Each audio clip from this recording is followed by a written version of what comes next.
Janet and I celebrated 12 years of marriage, having been sweethearts since the age of 10. Opting out of college, I landed an entry-level job as a draftsman at Desmond Engineering right after high school. A year later, we tied the knot, and the following year brought the joy of becoming parents to twin girls, Bethany and Brittany. Despite initial challenges, diligent budgeting helped us through. While still a draftsman, I moved up a few grades, improving our financial situation. We managed to purchase a modest home and owned 2 decent cars.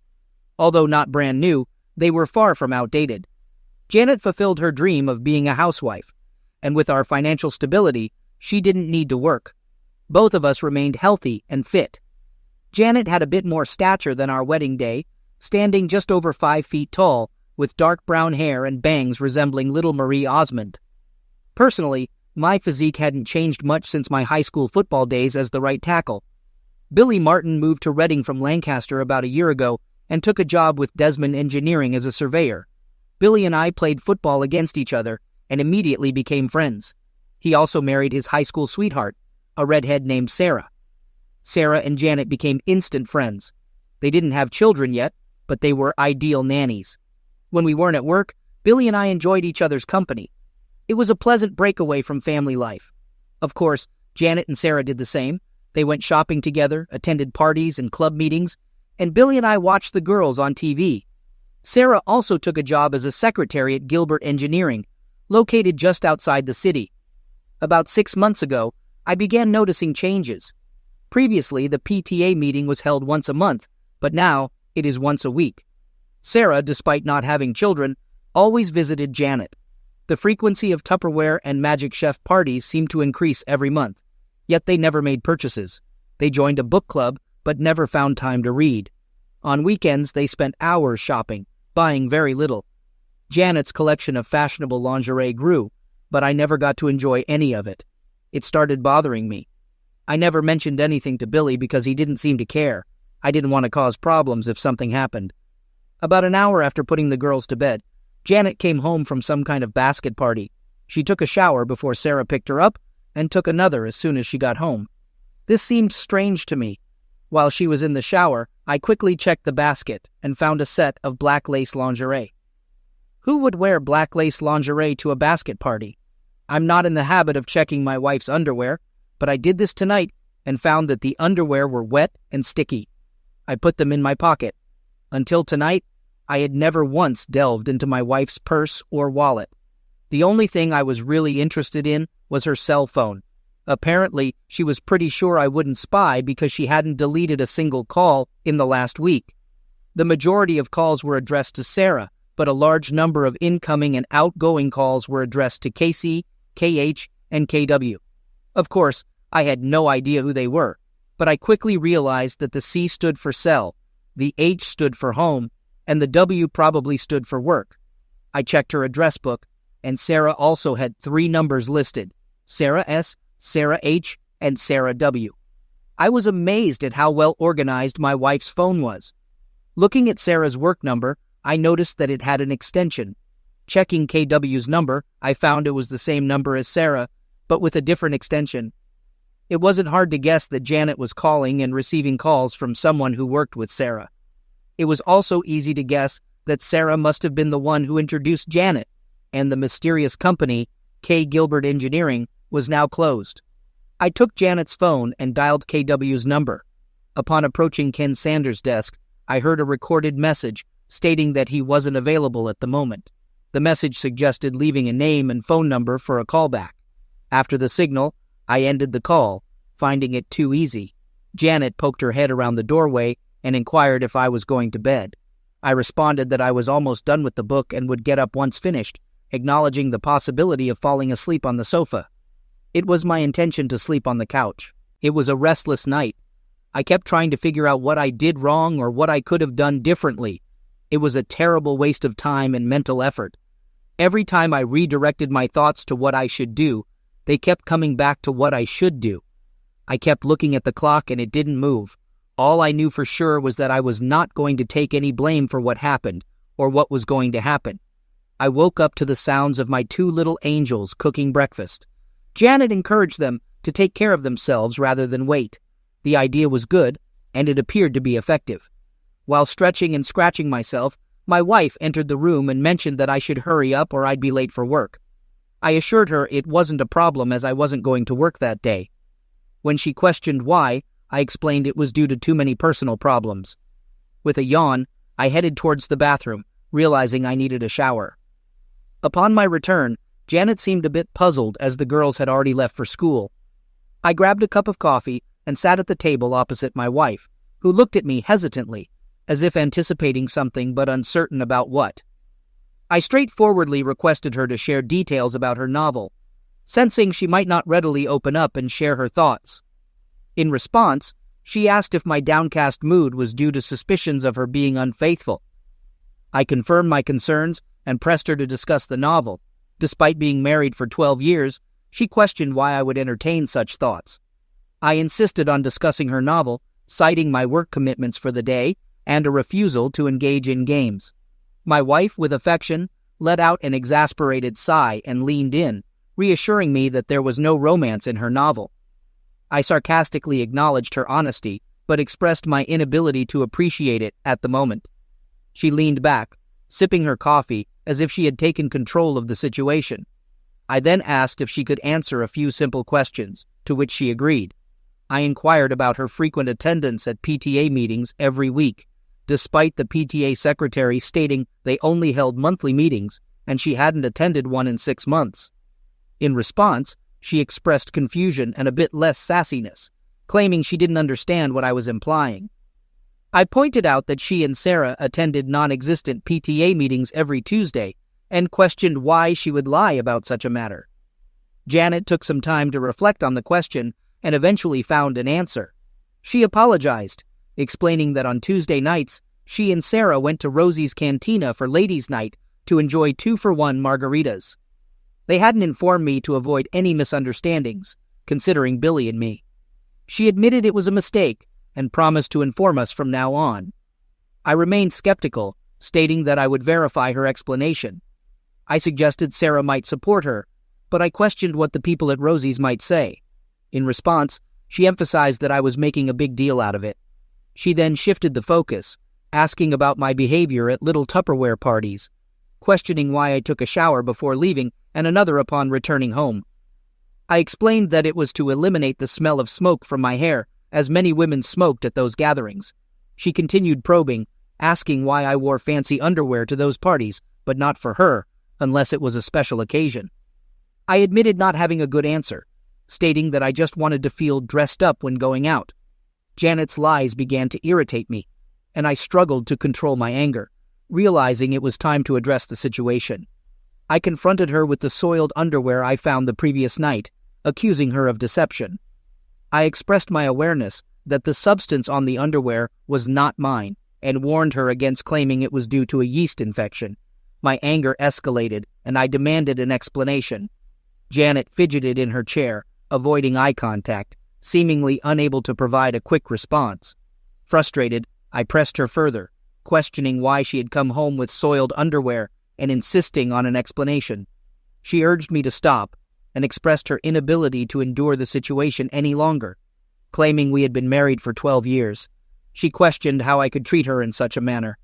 The continuous stream of lies and constant denial overwhelmed me with all the strength I could muster. I hurled my partially filled coffee cup across the room, shattering the front of the microwave. This time, there was no doubt I had Janet's attention. The expression on her face was new, as she had never witnessed my anger before. Leaning over the table, I confronted her loudly, demanding information about Ken Sanders. She rose from the chair and moved towards the sink, trying to evade the conversation, repeatedly stating that he was just a friend. I persisted, asking if she had a close relationship with him. In a terrified tone, she admitted to it. I pressed further, questioning if she had slept with him the previous night. With remorse in her voice, she confirmed it, urging me to stop and expressing sincere apologies. She stood at the sink, sobbing uncontrollably. After pouring myself fresh coffee, I heard Janet's cell phone ringing. Her eyes shifted nervously between me and the phone as she suggested answering it, identifying the caller as Ken. I pressed the speakerphone button and greeted Ken, who sounded distressed, mentioning a call attempt on his work number the previous night. Janet seemed frozen with fear, and I nodded in acknowledgement. She hesitated in responding to Ken's inquiries about her presence and whether something was wrong, eventually admitting that I was present and aware of their situation. I intervened, addressing Ken and informing him that I had some matters to attend to in the morning, but promised to visit him in the afternoon. I suggested having emergency on speed dial. Ken didn't hang up but remained silent. Ending the call, I returned the phone to my pocket. Janet, now in her robe, stood at the sink, trembling. Expressing my intention to leave, I posed one final question about the name of the guy Sarah was dating. She reacted by pleading with me not to ask. In her distress, she threw the second cup across the room, causing it to crash against the tiled wall behind the sink.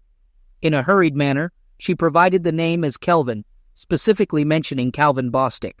She informed me of her return later in the afternoon and instructed me to clear out my belongings before then. She mentioned her mother staying with the girls temporarily and assured assistance in retrieving any items I couldn't fit in my car. She emphasized not to contact her and requested informing her mother of my whereabouts. She remained still, offering no further words as I walked out the door. Of course, I had no idea what to do next. I decided to go into the office and see Billy. I considered him a friend and believed he should know what was happening. It was easy to deduce that Sarah met Calvin at work and became friends with him. Ken was likely Calvin's friend in need of a date. I might have simplified this a bit, but I thought it was close enough. Billy was absent from the office, probably engaged in some form of betting or similar activities. I called him on his cell phone and shared the distressing news about Janet and Sarah having boyfriends, revealing that the supposed meetings and Tupperware parties were actually social gatherings. He questioned the credibility of the information and found it hard to believe.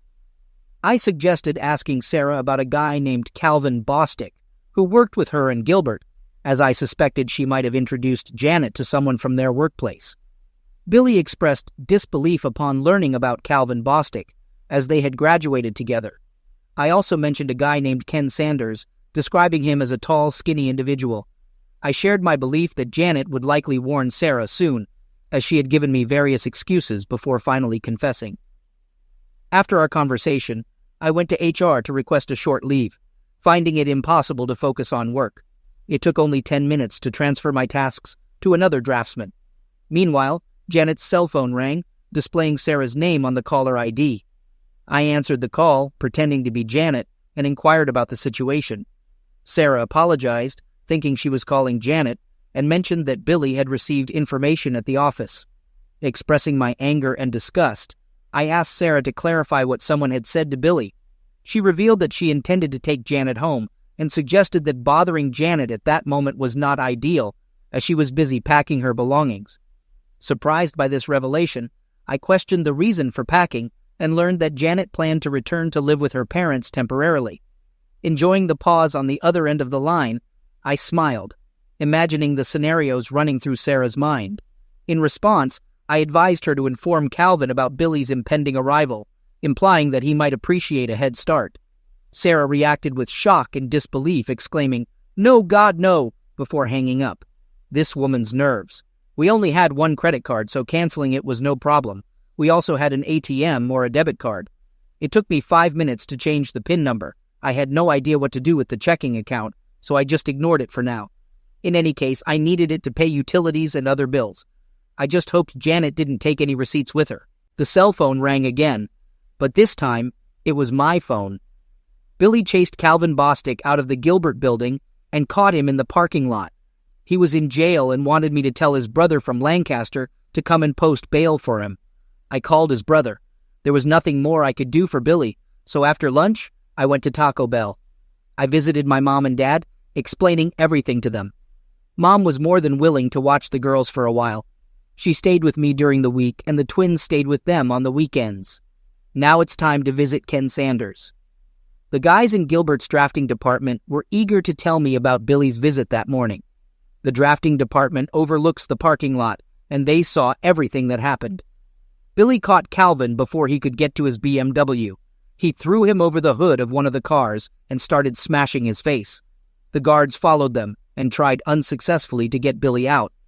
Finally, one of them punched Billy in the neck with a stun weapon. He wasn't home yet when they put him in the police car. They had to take Calvin in an ambulance. One of the guys showed me the office where Ken Sanders worked. It was empty. Looks like old Ken quit suddenly this morning. We walked past Sarah's desk. She wasn't there either, but it looked like she was still working there. 10 minutes later, I found out Ken's home address and headed to the parking lot. It was a small ranch with no garage. There was a white Lexus in the driveway with the trunk and back doors open. As I approached the door, Ken Sanders came out with an armful of clothes. He dropped everything and rushed back into the house. As soon as he saw me, I tripped over the things he dropped and managed to see him exit out the back. As I entered, I had to laugh at his reaction. Damn, I wasn't like Billy. I was a good guy. It looked like the kind of place that would be rented fully furnished. That's why he didn't have a truck. In another 10 minutes, he would have finished and left town. I was looking forward to talking to Ken, but I didn't want to chase him. I looked around the room for anything interesting and got a few pleasant surprises. The first thing I picked up was his cell phone. It lay on the table in the living room next to a folder containing his passport and some personal documents. There was a cute little laptop computer on the dining table. I couldn't find anything else, so I packed up the few goodies I had and left. I didn't want to do anything that could be considered criminal, so I resisted the urge to crash his car. This was beautiful. I believe it might be considered a crime to take items from the house, but he left the door open, and anyone could have taken them. Unable to restrain myself entirely, I let the air out of just one of his tires. He'd need to empty the truck to access the spare tire, and I'm sure he'd do it with one eye on the street, searching for me. I'll retrieve it later. He got the message. I went to the prison to see Billy. His brother and he were occupied with legal matters, so I just waved and smiled at him. It seemed he had everything under control. Mom was already at home and dinner had started. We chatted briefly, and then I brought the things I bought from Ken into the office where my computer and belongings were kept. Before I could examine them closely, Beth and Britt returned from school. I decided it would be best to inform them about what was happening before they inquired. I didn't get a chance. Bethany eagerly greeted me, questioning why Grandma was present and inquiring about Mom's whereabouts. I explained that Mom and I decided to take a break from each other, and she would be staying with her parents for a while. Brittany seemed pleased with the news, claiming victory in a bet with Bethany. She gloated about winning and explained that their argument revolved around Mom cheating on me. Bethany, however, denied ever mentioning anything about Mom cheating, asserting that they were not naive and knew what was happening. She admitted that Brittany was right and that Mom was indeed cheating on me. Expressing surprise at how I found out, she criticized me for being slow and too trusting. Brittany, in an unusual gesture, placed her hand on my shoulder, attempting to console me. The situation was surreal. A 12-year-old girl trying to comfort her father in the midst of a family crisis. One Saturday, when Mom and Sarah said they were going shopping at King of Prussia, Mom wouldn't let Britt and me go with her. She said it was an adult shopping day, and she would compensate us for it later. When we got to school on Monday, 2 kids said they saw her with a guy in Nobles Grove. We called them liars, but one of the girls had a photo on her cell phone. It seemed pretty trivial. I thought there must be an explanation, but Britt said she was cheating. "Why didn't you tell me anything?" They both just shrugged. A couple of weeks later, Tracy Mercer's parents saw Sarah, Mom, and 2 guys at TGI Fridays in Allentown. They told Tracy about it when they got home. I sat dumbfounded. Thank God Grandma invited us to dinner. We didn't discuss the issue during dinner, and I apologized before the dessert arrived. Luckily, the twins decided to leave the topic for the rest of the night. I felt relieved. I had just started examining Ken's laptop when his cell phone received a text message. The message read, "Daxry 4 Sinaf ULYJ, Dear Ken, sorry for the trouble. Love, Janet." While I'm not the best at texting, I easily deciphered this message. It was sent from Sarah's cell phone, indicating that Sarah and Janet were together. Temptation got the better of me, and I couldn't resist letting Janet know that I had Ken's cell phone by spelling out TAJ. I spent the next couple of hours examining files and folders on Ken's computer. Although I found no emails between Janet and Ken, there were intriguing emails between Ken and some old friends in Lancaster. What I read shocked me. and I certainly didn't appreciate it. Janet and I had been together for almost our entire lives, and now I discovered that I never really knew her. In less than a year, she seemed to have become closer to Ken than she had with me in almost 20 years. As I replaced the cartridge in the printer, I noticed tears streaming down my face. This wasn't my usual reaction. Her deception had hurt me, and now I felt the salt in the wounds, perhaps because of my tears. I printed out several emails and a dozen photographs. I would have taken more photos, but I ran out of expensive paper. There were no explicit or suggestive images. All of them were suitable for mixed company. Beth poked her nose in the door and asked if she could call her mother. I didn't feel like I could refuse. My mother was with the twins while they talked to Janet, and she overheard everything. She didn't eavesdrop, but it seemed like the girls weren't trying to hide anything. Mom later told me that they didn't cut Janet any slack and blamed her for the whole problem. The conversation lasted less than 5 minutes. The emails were extremely interesting. Ken applied and got hired as an engineer for an alternative energy project in Spain. His start date was in 6 weeks. Apparently, he didn't inform Gilbert about his departure. I'm sure Sarah knew, but no one else mentioned it. He had all the documents ready for the trip, except for my passport. I'm sure he could find a replacement, but he better hurry if he wants to set a start date. I guess he could always go to the police and report that I stole it, but I didn't think he would do that. He hasn't booked his plane tickets yet. One of the letters to a close friend explained a lot. Janet planned to get a divorce after joining Ken in Spain. She realized that I would never allow her to take the girls out of the country, so she was going to declare me an unfit father. The letter didn't go into detail about how she was going to achieve this, but it did indicate that it would be severe enough to revoke my visitation rights for the twins or custody. It was completely despicable. Ken wrote this letter, so it was all hearsay. I would have liked to have received something original from Janet, but I had to make do with what I had. I printed out several copies of this letter. Mom fell asleep watching Leno, so I sent her to our bedroom. The girls have already gone to bed. I fell asleep on the couch, and there were 4 empty beer bottles on the coffee table. I woke up to the smell of fresh coffee and bacon. Mom always prepared a good breakfast. The girls were finishing their cereal when I approached the table. I had to endure some good-natured teasing before I could start cooking the eggs. The conversation was casual until it was time for the bus. I expressed my concerns to the girls, informing them that their mother might try to separate us by labeling me an unfit parent to retain custody of them. I emphasized my openness to shared custody for their happiness, but clarified that I wouldn't give up my right to be with them. I urged them not to choose sides, but to be cautious and not believe any falsehoods. Brittany assured me that they were smarter than I thought and that they loved Mom but wouldn't let her damage me. She smiled, and Beth gave me a thumbs up before they left. After their departure, Mom refilled my cup and joined me at the table. She encouraged me to relax, assuring me that everyone was on my side. Following a shower and shave, I dressed slightly nicer than usual. Leaving the house with 3 mobile phones felt peculiar, and I made a mental note to purchase the cell phone charger that Ken had given me.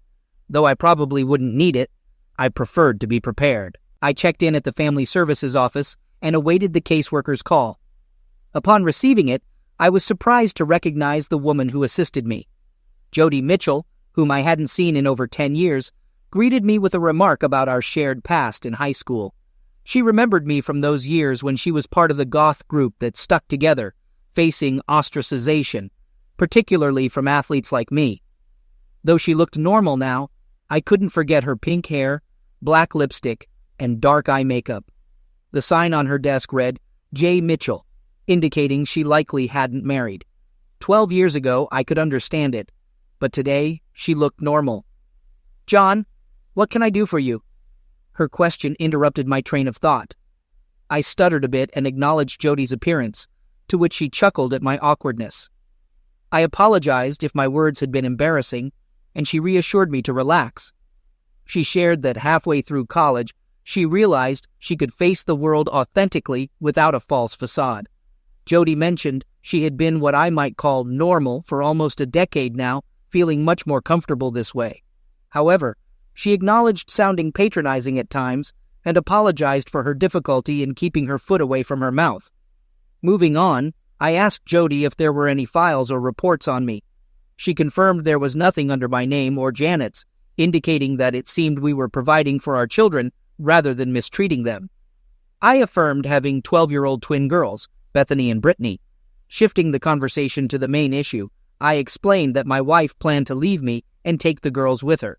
Jody acknowledged the commonality of such situations and inquired if there was a specific reason for her actions. I pointed out that there were no supporting documents or accusations in their records, expressing concerns about potential setups. Jody explained that their computer not showing anything didn't mean I was in the clear. She suggested my wife might be gathering information, like medical records or police reports, before reporting to their office. In response to my skepticism about being set up, Jody clarified that she wasn't saying I couldn't win. She questioned why I thought my wife would take such actions. Despite my initial reluctance, I felt compelled to share an email from Ken.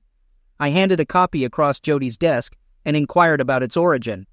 I explained that I had taken the email from a computer through illegal access, recognizing its inadmissibility for legal purposes.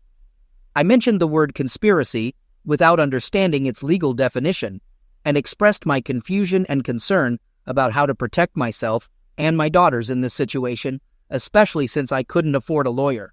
Jody Mitchell relaxed in her chair, and I maintained eye contact without blinking. She rocked back and forth before leaning toward me and suggesting I come back the next morning. I agreed and asked if I could keep the copy of the letter. After receiving confirmation, I left, and she bid farewell, expressing that it was nice to see me. I smiled, and she returned the gesture, revealing a new side of Jody. Lacking connections to lawyers, I resorted to picking one from the phone book. Despite knowing about my wife's intention to divorce me, I wanted to secure my position given the circumstances. I wasn't certain about our financial situation in the coming days, so I paid the lawyer up front in cash for the entire package. I urged him to proceed in the fastest and easiest way, allowing her to have the house as it was worth less than the mortgage. I insisted on joint custody of the twins, with the possibility of taking full custody if feasible, and agreed to pay child support but not alimony. Billy called me while I was on my way to lunch, seeking housing, and I offered to accommodate him. We met at Taco Bell for lunch, and when I approached, Billy had a silly smile on his face. Curious, I inquired about the reason for his happiness. Billy shared that a friend at Community General Hospital had informed him about Calvin. Sarah had visited him at the hospital, unaware of Calvin's wife and children arriving. The situation became chaotic, leading to hospital security escorting Sarah out. Billy walked past Gilbert to talk to her, but found that she was no longer there. I asked about the details of Calvin's family situation, and Billy admitted he didn't know why Calvin's wife didn't live with him or why he didn't go home to his family on weekends. However, he expressed a lack of interest in these details. Billy decided to take a week off from work to sort out his affairs, and we planned to figure out his accommodation since my mother also lived at home. Billy intended to go to his house to gather some clothes and personal belongings in case Sarah wasn't there. He had no intention of talking to her anymore. Later, on my way to see my insurance agent, I received another call from Cameron Wilcox, Janet's father. He requested my presence to help figure things out, mentioning Janet's despair and her unhelpful mother. The meeting would include Cameron, Janet, Janet's sister Carla, and myself. Despite uncertainty about the goals of the meeting, I agreed to be there in about 20 minutes. It was a somber gathering. I brought a folder of evidence and skipped the coffee. Who wants to start? John, Janet believes you're overreacting. She insists you were angry and coerced her into saying untrue things to appease you. According to her, she did nothing wrong, and you have no right to evict her. I sensed that my wife was presenting a highly embellished version of the events to her parents. While I understood her reluctance to admit infidelity, I resented her shifting the blame onto me. Cameron expressed his desire for facts to better understand the situation and questioned what I expected him to do, prove she's a liar, or admit I made a mistake. I explained that Janet claimed not to have a boyfriend, but just shared a few drinks with friends from Sarah's workplace, interpreting it differently. I pointed out that she had over 80 phone conversations with this friend in the last month and asked about the frequency of calls to Cameron and her mother. They both turned to Janet, who avoided eye contact. I raised the issue of Ken's cell phone, and when no one spoke, I asked Carla to read a text message sent to Ken right after I asked Janet to leave. The message apologized for the trouble and expressed love. Janet covered her face with her hands, and Cameron shook his head slowly. I shared photos from an outing Janet and Sarah claimed was at the King of Prussia Mall, but was actually at Nebel Grove. Cameron questioned Janet about the hand-holding in the photos, suggesting that Ken was more than just a friend. Tears flowed slowly as this unexpected outcome unfolded. I presented more photos, indicating that they were taken at Olive Garden and Red Lobster.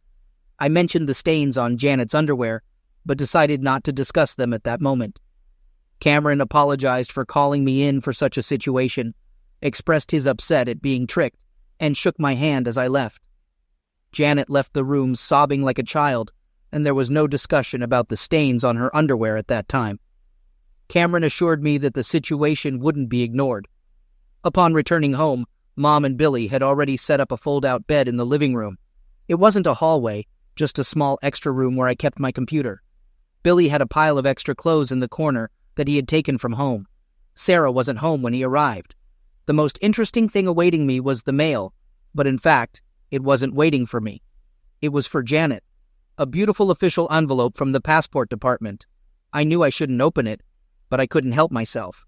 It was, of course, a passport, more precisely, a family passport.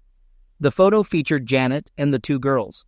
I remember the girls mentioning getting their picture taken, but I never imagined it was for that purpose. Of course, my passport wasn't in the envelope. I immediately called Cameron and asked him to inform Janet that the goods had arrived. If she needed a passport, all she had to do was send Ken home to pick it up. I would only give it to Ken. I was usually at work when the letter arrived. I would never have known she received it. Cameron informed me they had asked Janet to find another place to live, and they had no idea where she was going. They seemed a little angry with their daughter. He promised to inform her about the passport. The dinner conversation mainly revolved around the girls. Bethany, with a shy smile, mentioned that a woman from Family Services named Jody had visited their school and talked to both of them together. They missed gym and geography due to the lengthy conversation. Beth and Britt expressed that Jody seemed to like me, though it was from a 1-hour talk. Carla interrupted dinner with a phone call, wanting to talk. We met at McDonald's, where she explained Janet's situation. Carla expressed doubts about my ability to answer questions, to which I agreed. She began by blaming Sarah for everything, describing Sarah's affair with Billy as thrilling and romantic in Janet's eyes. Janet claimed to have had a life with me that was only loving and reliable, lacking excitement and romance. Janet got involved with Ken Sanders when he joined Gilbert. While Sarah and Calvin had love-making moments, Janet and Ken were left alone, leading to a full-blown affair. She couldn't or wouldn't end it, as Ken captivated her with tales of his endeavors and proposed a trip to Spain, which she eagerly accepted. The major dilemma for Janet wasn't leaving me, but leaving the girls. She was aware that I would never allow her to take them abroad, so she planned to find a way to make me look bad. Carla explained that after talking with the girls, Janet realized they were closer to me than to her. As a result, she decided not to pursue custody if I agreed to a divorce without any conditions. I agreed to proceed without contesting it. Carla then mentioned that Janet would like to get her passport and asked if I had it with me. This raised suspicions about Janet's intentions, and I suspected she might still have hopes of taking the girls with her. The family passport played a crucial role in the deal. Carla, my coffee is cold. I'm going to go home and take a hot shower. Do not call me anymore, John. What the hell is wrong? How did I make you angry? You know damn well what you did. Do you two really think I'm that stupid? Go back to your sister and tell her there is no way she can have my daughters. Since you decided to do it, help her. I'll have to ask you never to talk to my girls again. Carla was talking on her cell phone as I left Mickey D's. I can only guess who she called. I arrived at the Family Services office before it opened. You couldn't stay away from me, could you? Jody walked into the office with a big smile on her face and a Starbucks cup in her hand. She motioned for me to sit down and apologized for not having more coffee. I think you know that I talked to your daughters yesterday. I nodded and smiled. For some reason, I was a little tongue-tied, out of my element. I remembered that the same thing happened the last time I talked to her. Since I was with Janet my whole life, I never had the opportunity to develop any social skills with other women. Looks like I've paid for it now. Is something wrong, John? Apart from that? No, I wasn't trying to be smart. I just couldn't formulate the words. I'm so sorry, Jody. I think I'd better leave. I'm not aware of all this. This morning. I'll call you later. Before you go, I would like you to know that I am getting a restraining order against your wife. I can't stop her from seeing or being with the girls, but I can stop her from taking them out of state or denying you access to them. It will be delivered to her before noon. This brought a big smile to my face, but I left the office anyway. I headed to the nearest Starbucks. This coffee definitely smelled good. Until today, everything was under control. Now, I felt disheartened and bewildered. I drove around aimlessly for a while before heading home. Billy informed me that Sarah had relocated to her parents' house near Afrida, so he was only returning to his place until he could sell or rent it out. He spent the morning at the bank, the insurance company, and the law office, hoping to secure some money from Gilbert. Unfortunately, they had no company policy against fraternization, making his efforts an uphill battle, as his lawyer explained. Passing by the hospital, he discovered Calvin was being discharged. Calvin's wife, in the process of completing her discharge paperwork, intercepted Billy, expressing her gratitude for his assistance and explaining her attempt to persuade Calvin to drop the charges. Surprisingly, she had been trying to mend the situation with Calvin for several years without success. After Billy left, I sat on the porch, nursing a beer. Mom brought me a meatloaf sandwich and joined me in silence, sharing the beer. She mentioned that Dad would come for dinner and stay the night. When Jody Mitchell arrived, Mom retreated into the house. Jody sat beside me, declining the cold beer I offered.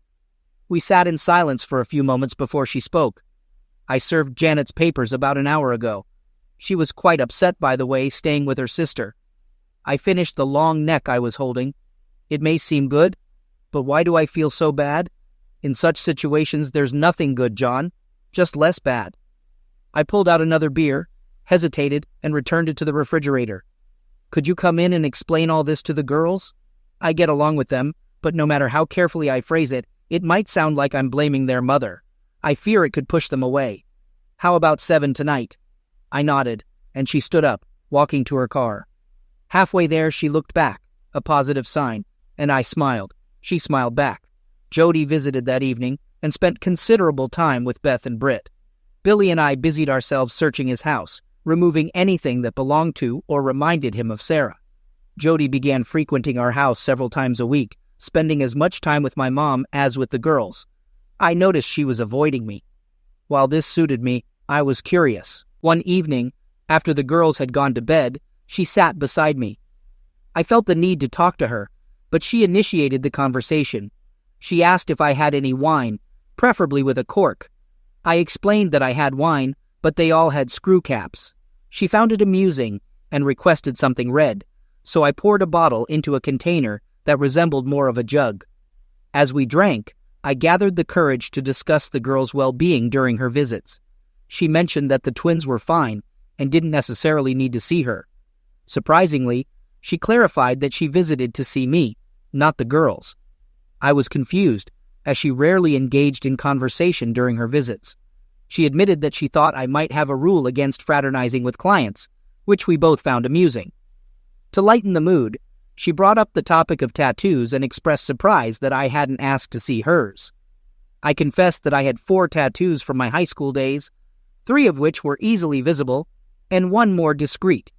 She playfully suggested a game of finding the tattoos, maintaining quiet to avoid waking the girls.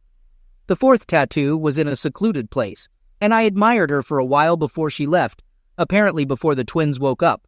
However, I sensed they might have been aware of what occurred. I instructed my lawyer from the phone book to finalize and deliver the divorce papers. Janet, still residing with Carla, received the papers, but there was no response. Several more weeks passed, and my father's health declined. Mom spent more time with him than with me. Luckily, school concluded, and the girls spent the summer with her. By the end of summer, Dad moved to a nursing home. Billy and I assisted Mom in preparing the family home for sale, and she moved back in with me. Jody visited the girls at their mother's all summer and spent 3 or 4 evenings a week with me. They went shopping and out to dinner together, and I appreciated the attention Brittany and Bethany were giving. At least I didn't envy them anymore. I was pretty sure they knew what was going on between Jody and me. Janet called the girls about once a week, but the conversations were always short, and according to her mother, seemed tense most of the time. The twins didn't even tell me she called. Billy's divorce from Sarah was finalized. I had no idea what my status was. He also decided he wanted to start his own surveying business and asked me to come with him. I didn't have enough money to contribute until my mom came to the rescue. When she and her father ran out of money, Medicare picked up his expenses. Instead of watching it all disappear, she thought I should use it for business. I believe she also thought of it as an investment in her future. 3 months later, Billy and I had our own small surveying business. Fortunately, my drawing skills developed into drawing stories. About a week into the new semester, the twins were visited by their mother. They thought they would go to the guidance office to see Jody, and they were both disappointed to see Janet. They tried their best to be polite and respectful to her, but they still couldn't. She told them she loved them both and was sorry things turned out the way they did. She was going to Spain to see the windmills and would send them some postcards.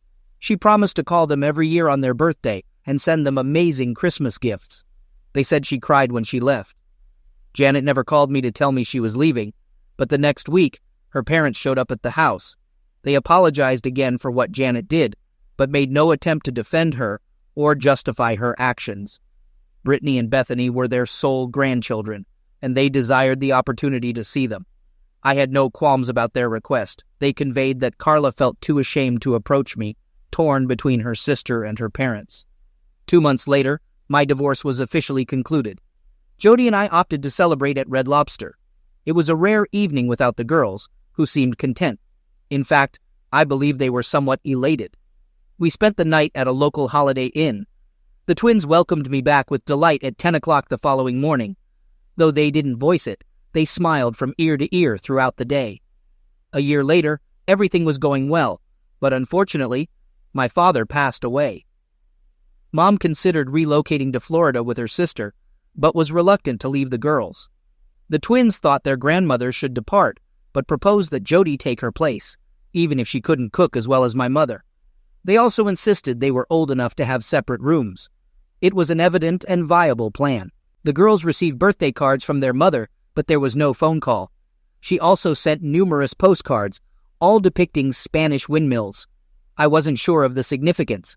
For Christmas, she sent 2 stylish embroidered dresses, unaware that the girls were entering their teens and might experience a growth spurt. Surprisingly, they didn't mind that the dresses were too small. Gilbert Engineering became our major client. Billy was pleased to discover that Calvin was now teaching electronics at Lebanon County Vocational School, a significant downgrade. Calvin was no longer married, and Sarah remarried and relocated to California. Ken Sanders didn't last 6 months in his new job, now working in the States, but his whereabouts remained unknown. Billy sought information through his high school's alumni association. My best friend always believed I got away with Ken too easily. Strangely, the girls continued to receive postcards featuring windmills, with no specific information, just general sentiments. Cameron informed me that Janet called them several times from her job at a travel agency in Barcelona. She never mentioned Ken or disclosed details about their past. Jody and I quietly got married in Maryland. A year later, she was expecting, and Brittany and Bethany were as thrilled as we were. They looked forward to having a goth sister, sharing a private joke that they never let me in on. The significance of Spanish windmills remained a mystery to me.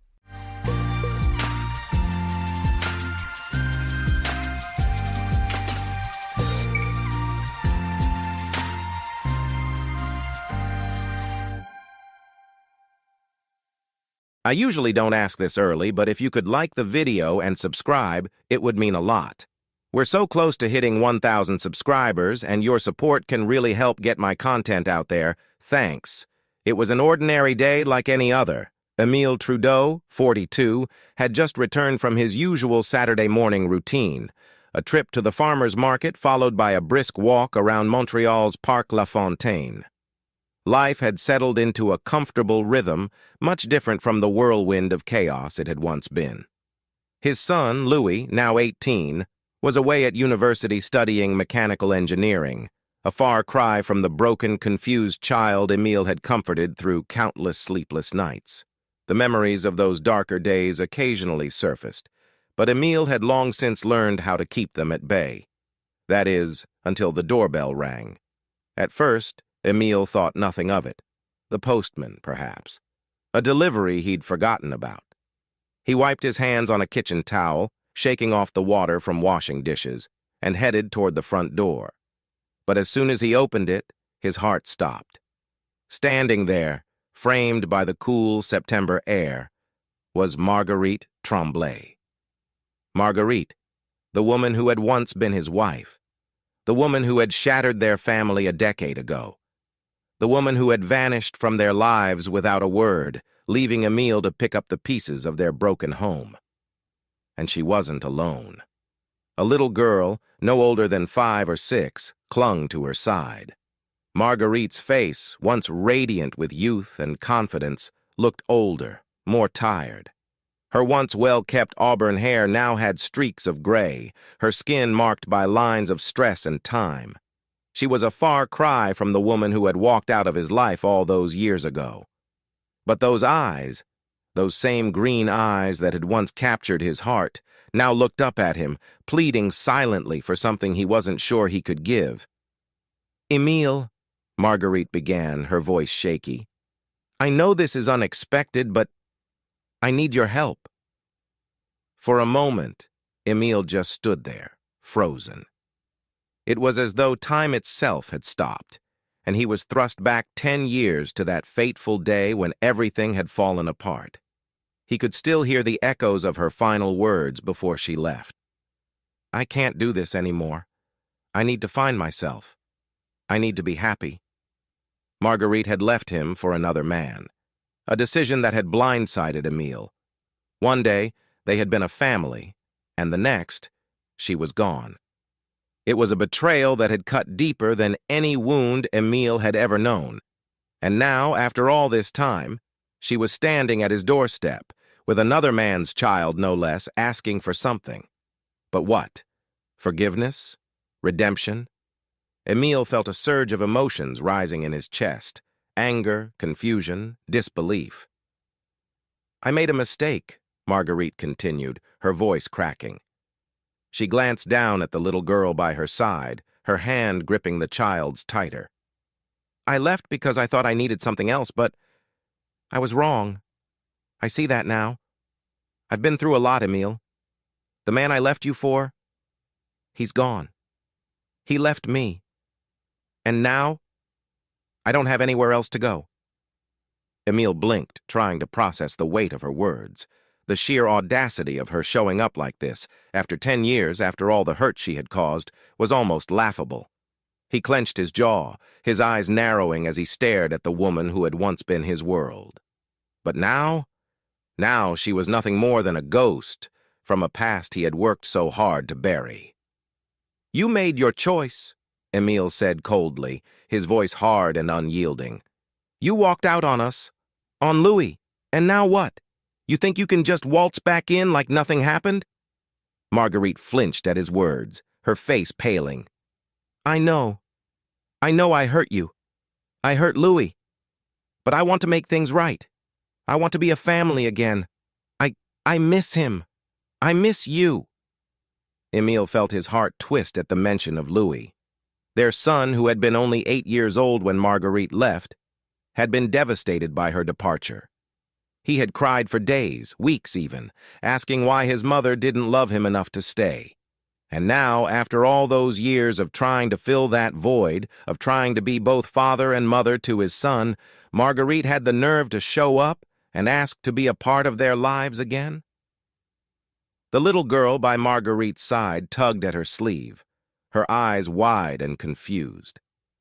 "Mommy, who is he?" she whispered. Emile's gaze dropped to the child. She had curly brown hair and freckles dotting her cheeks. Clearly, she wasn't his daughter. Another man's child brought into his life without warning or consent. The thought made his stomach churn. "This is Elise," Marguerite said softly, her eyes flickering with guilt. She's my daughter, from my previous relationship. Previous relationship, Emile thought bitterly. The same relationship you left me for? His hands clenched into fists, his knuckles white. It was all too much. The memories of their shattered marriage, the sleepless nights, the loneliness. It all came flooding back in a rush of emotion. He had spent years building a new life for himself and Louis. Years of therapy, of trying to make peace with what had happened. And now, in the blink of an eye, Marguerite was back, threatening to tear it all apart again. No, Emile said, his voice low but firm. You don't get to do this. You don't get to show up out of the blue and ask to be part of our lives again. You made your choice, Marguerite. You chose him over us. Marguerite's eyes filled with tears, and she took a step forward, her hand reaching out as if to touch him. Please, Emile. I'm sorry. I'm so sorry. I thought I was doing the right thing, but I was wrong. I see that now. I want to fix things. I want us to be a family again. For Elise. For Louis. Emile stepped back, his body rigid with anger. Louis doesn't need you, he spat. He's grown up. He's in college now, and I was there for him every step of the way. I was the one who stayed. I was the one who raised him. Tears streamed down Marguerite's face as she listened to his words. I know I don't deserve your forgiveness, but I'm begging you, Emile, for the sake of our son, for the sake of Elise, who doesn't have anyone else. Please. For a moment, Emile hesitated. He looked at the little girl who was watching the exchange with wide, innocent eyes.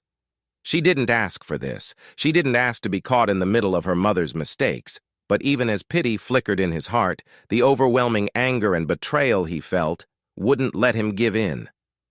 No, Emile said finally, his voice steely. You lost your chance. You lost your family. You need to live with that. And with that, he slammed the door in her face. Emile stood behind the closed door, his hands trembling. He leaned against the frame, the weight of the encounter pressing heavily on his chest.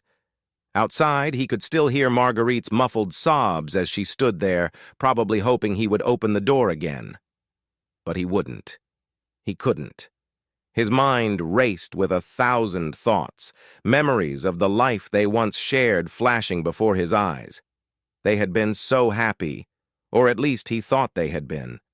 Marguerite had always been full of life, adventurous and free-spirited. She had been the kind of woman who couldn't sit still, always chasing the next big thing, always seeking excitement. But Emile, he had been content with the simple things. A steady job, a loving home, their son. For a while, that balance worked. They complemented each other in ways that made their relationship feel right. But somewhere along the way, Marguerite's hunger for more had driven a wedge between them. She had grown restless, distant. Emile had noticed it, but he hadn't known how to fix it. And then, one day she was gone. Gone to pursue what she thought would make her happy. But now, 10 years later, she was back. And she expected him to welcome her with open arms? To pretend as if the past decade had never happened? It was absurd. A sudden knock at the door startled Emile from his thoughts. He hesitated for a moment, thinking it might be Marguerite again. But when he opened the door, he found his neighbor, René Bouchard, standing there with a concerned expression. Everything all right, Emile? René asked, glancing toward the street where Marguerite had already disappeared from view. Saw someone at your door? Seemed a bit tense? Emile forced a tight smile. Yeah, just an old ghost, René Chuck led, though there was a note of understanding in his eyes. Well, if you need anything, you know where to find me. After René left, Emile finally allowed himself to breathe. He sank into the armchair by the window, staring out at the street. The encounter with Marguerite had dredged up emotions he thought he'd buried long ago. He had moved on, or at least he thought he had. But seeing her again, hearing her voice, it had all come rushing back. What did she expect? Did she think time had healed everything, that he would simply forgive her and take her back? He couldn't. Not after everything she had put him and Louis through. Louis. Emil's heart clenched at the thought of his son. Louis had been so young when Marguerite left, barely old enough to understand what was happening. He had cried for days, asking why his mother didn't love him enough to stay. Emil had tried his best to fill that void, but he knew it had left scars. Scars that Louis carried even now. What would Louis say if he knew his mother had shown up today? Would he want to see her? Or would he feel the same anger and betrayal Emil felt? Emil wasn't sure, but one thing was clear. He couldn't let Marguerite waltz back into their lives and disrupt everything they had worked so hard to rebuild. It was a late Sunday afternoon when Louis returned home for the weekend. He had called Emil earlier in the week, saying he needed a break from the pressures of university life and wanted to spend some time with his father. As Emil stood in the kitchen preparing dinner, he heard the familiar sound of the front door creaking open. "Dad, I'm home," Louis called out, his voice filled with the same boyish enthusiasm he had always carried, despite being on the cusp of adulthood. Emil smiled to himself, the tension from the previous day easing slightly. "In the kitchen," he replied, stirring a pot of stew on the stove. Louis, now 18 and standing taller than his father, walked into the kitchen with a grin on his face. His dark hair was slightly disheveled, and he had a worn-out look that spoke of late-night study sessions and long days in the lecture halls. "Smells amazing," Louis said as he grabbed a spoon and dipped it into the stew for a taste. "Hey, wait for dinner," Emil laughed, swatting his son's hand away playfully. "It'll be ready in a bit." Louis leaned against the counter, his expression softening as he looked at his father. "It's good to be home," he said quietly. "I've missed this." Emil's heart warmed at his son's words. Despite everything that had happened, despite all the struggles they had faced over the years, they had built something strong together, a bond that no one, not even Marguerite, could break. As they sat down to dinner, Emil couldn't shake the feeling that he needed to tell Louis about Marguerite's visit. But how? How could he bring up something so painful, something that had the potential to reopen old wounds? After a few moments of silence, Emil finally spoke. "Louis, there's something I need to tell you." Louis looked up from his plate, his brow furrowed in concern. "What is it, Dad?" Emil took a deep breath, his hands gripping the edge of the table. "Your mother. She showed up yesterday." Louis's fork clattered to the table as he stared at his father in shock. "What? Mom? Here?" Emil nodded, his voice steady despite the emotions swirling inside him. "She came to the house. She's got another child, a little girl. She wanted to talk, to be a family again." For a moment, Louis was silent, his face a mask of disbelief. Then, slowly, anger began to seep into his features. "She thinks she can just come back? After all this time? After everything she did?" Emil nodded, his heart heavy. "That's what I told her. I told her she lost her chance." Louis clenched his fists, his jaw tightening as he fought to control his emotions. "She doesn't get to do that," he said quietly, his voice shaking with suppressed rage. "She doesn't get to just walk back into our lives like nothing happened." Emil reached across the table, placing a hand on his son's. "I know, Louis, and I'm not letting her." I slammed the door in her face. Louis looked at his father, his eyes filled with gratitude and pain. "Thank you, Dad," he said softly, "for always being there, for never giving up on me." Emil smiled, his heart swelling with pride. "You're my son, Louis. I'll always be here for you. Always." The days passed, and the memory of Marguerite's visit began to fade. Life returned to its usual rhythm, with Louis coming home on weekends and Emile continuing his quiet routine. But the encounter had left a lasting impact on Emile, a reminder of the pain they had endured and the strength they had found in each other. One evening, as Emile sat by the fireplace, a knock came at the door once again. His heart skipped a beat, but this time, when he opened it, there was no one there. Just the soft whisper of the wind and the distant hum of the city. A small envelope lay on the doorstep, with his name scrawled in familiar handwriting. He picked it up, hesitating for a moment before opening it. Inside was a single sheet of paper with a message from Marguerite. "Emile, I'm sorry. I truly am. I understand now that I can never undo what I've done, and I can never be the family you and Louis deserve. I hope one day you can forgive me. But I won't ask for it. I'll be moving away with Elise, starting a new life elsewhere. I wish you and Louis nothing but happiness. Marguerite." Emile stood there for a moment, staring at the letter. He felt no anger, no bitterness, just a sense of closure. He folded the letter and tucked it into his pocket, then turned and closed the door behind him. As he sat down by the fire once more, a feeling of peace settled over him. Life would go on, and so would they. Thank you for watching this emotional journey. Do you think Emile made the right choice by shutting the door on Marguerite? Would you have done the same? Share your thoughts in the comments below, and don't forget to like, share, and subscribe for more gripping stories like this one.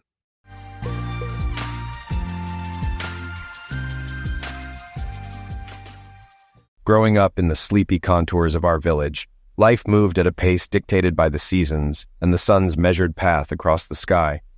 As a child, I'd wake to the chorus of cicadas in the summer and the distant call of a rooster signaling the dawn. The community was a patchwork of lives, interwoven by shared roots in history, where stories from one household would spill over into the next, mingling like the sweet scent of honeysuckle on a warm breeze. The land itself seemed to hold memories in the cracks of weathered wood and the whispering sway of the tall pines. Each home was like a character in a living tale, bearing witness to births, marriages, and departures. The older folks would reminisce about days when life was simpler, back when the Hendersons' farm was the pride of the county. I remember Mr. Henderson well, a tall, wiry man with a permanent tan and a worn hat that had seen as many seasons as his crops. His farm was vast, with its imposing two-story house painted in a white that had long since faded to the gray of old age. He kept livestock in the barn and grew enough crops to sustain both his family and sell at the market. But time does what it does best. It wore him down, and when his daughters packed up and left for lives far from the cloying embrace of small-town expectations, he found himself alone, burdened by more land than he could care for. The day he decided to sell marked the beginning of a shift that everyone in town felt, even if they wouldn't say it outright. Some whispered that he was stubborn, moving south just to spite his children, who feared he'd chip away at their future wealth. I found it funny, the idea of him rebelliously selling the property just to live on his own terms.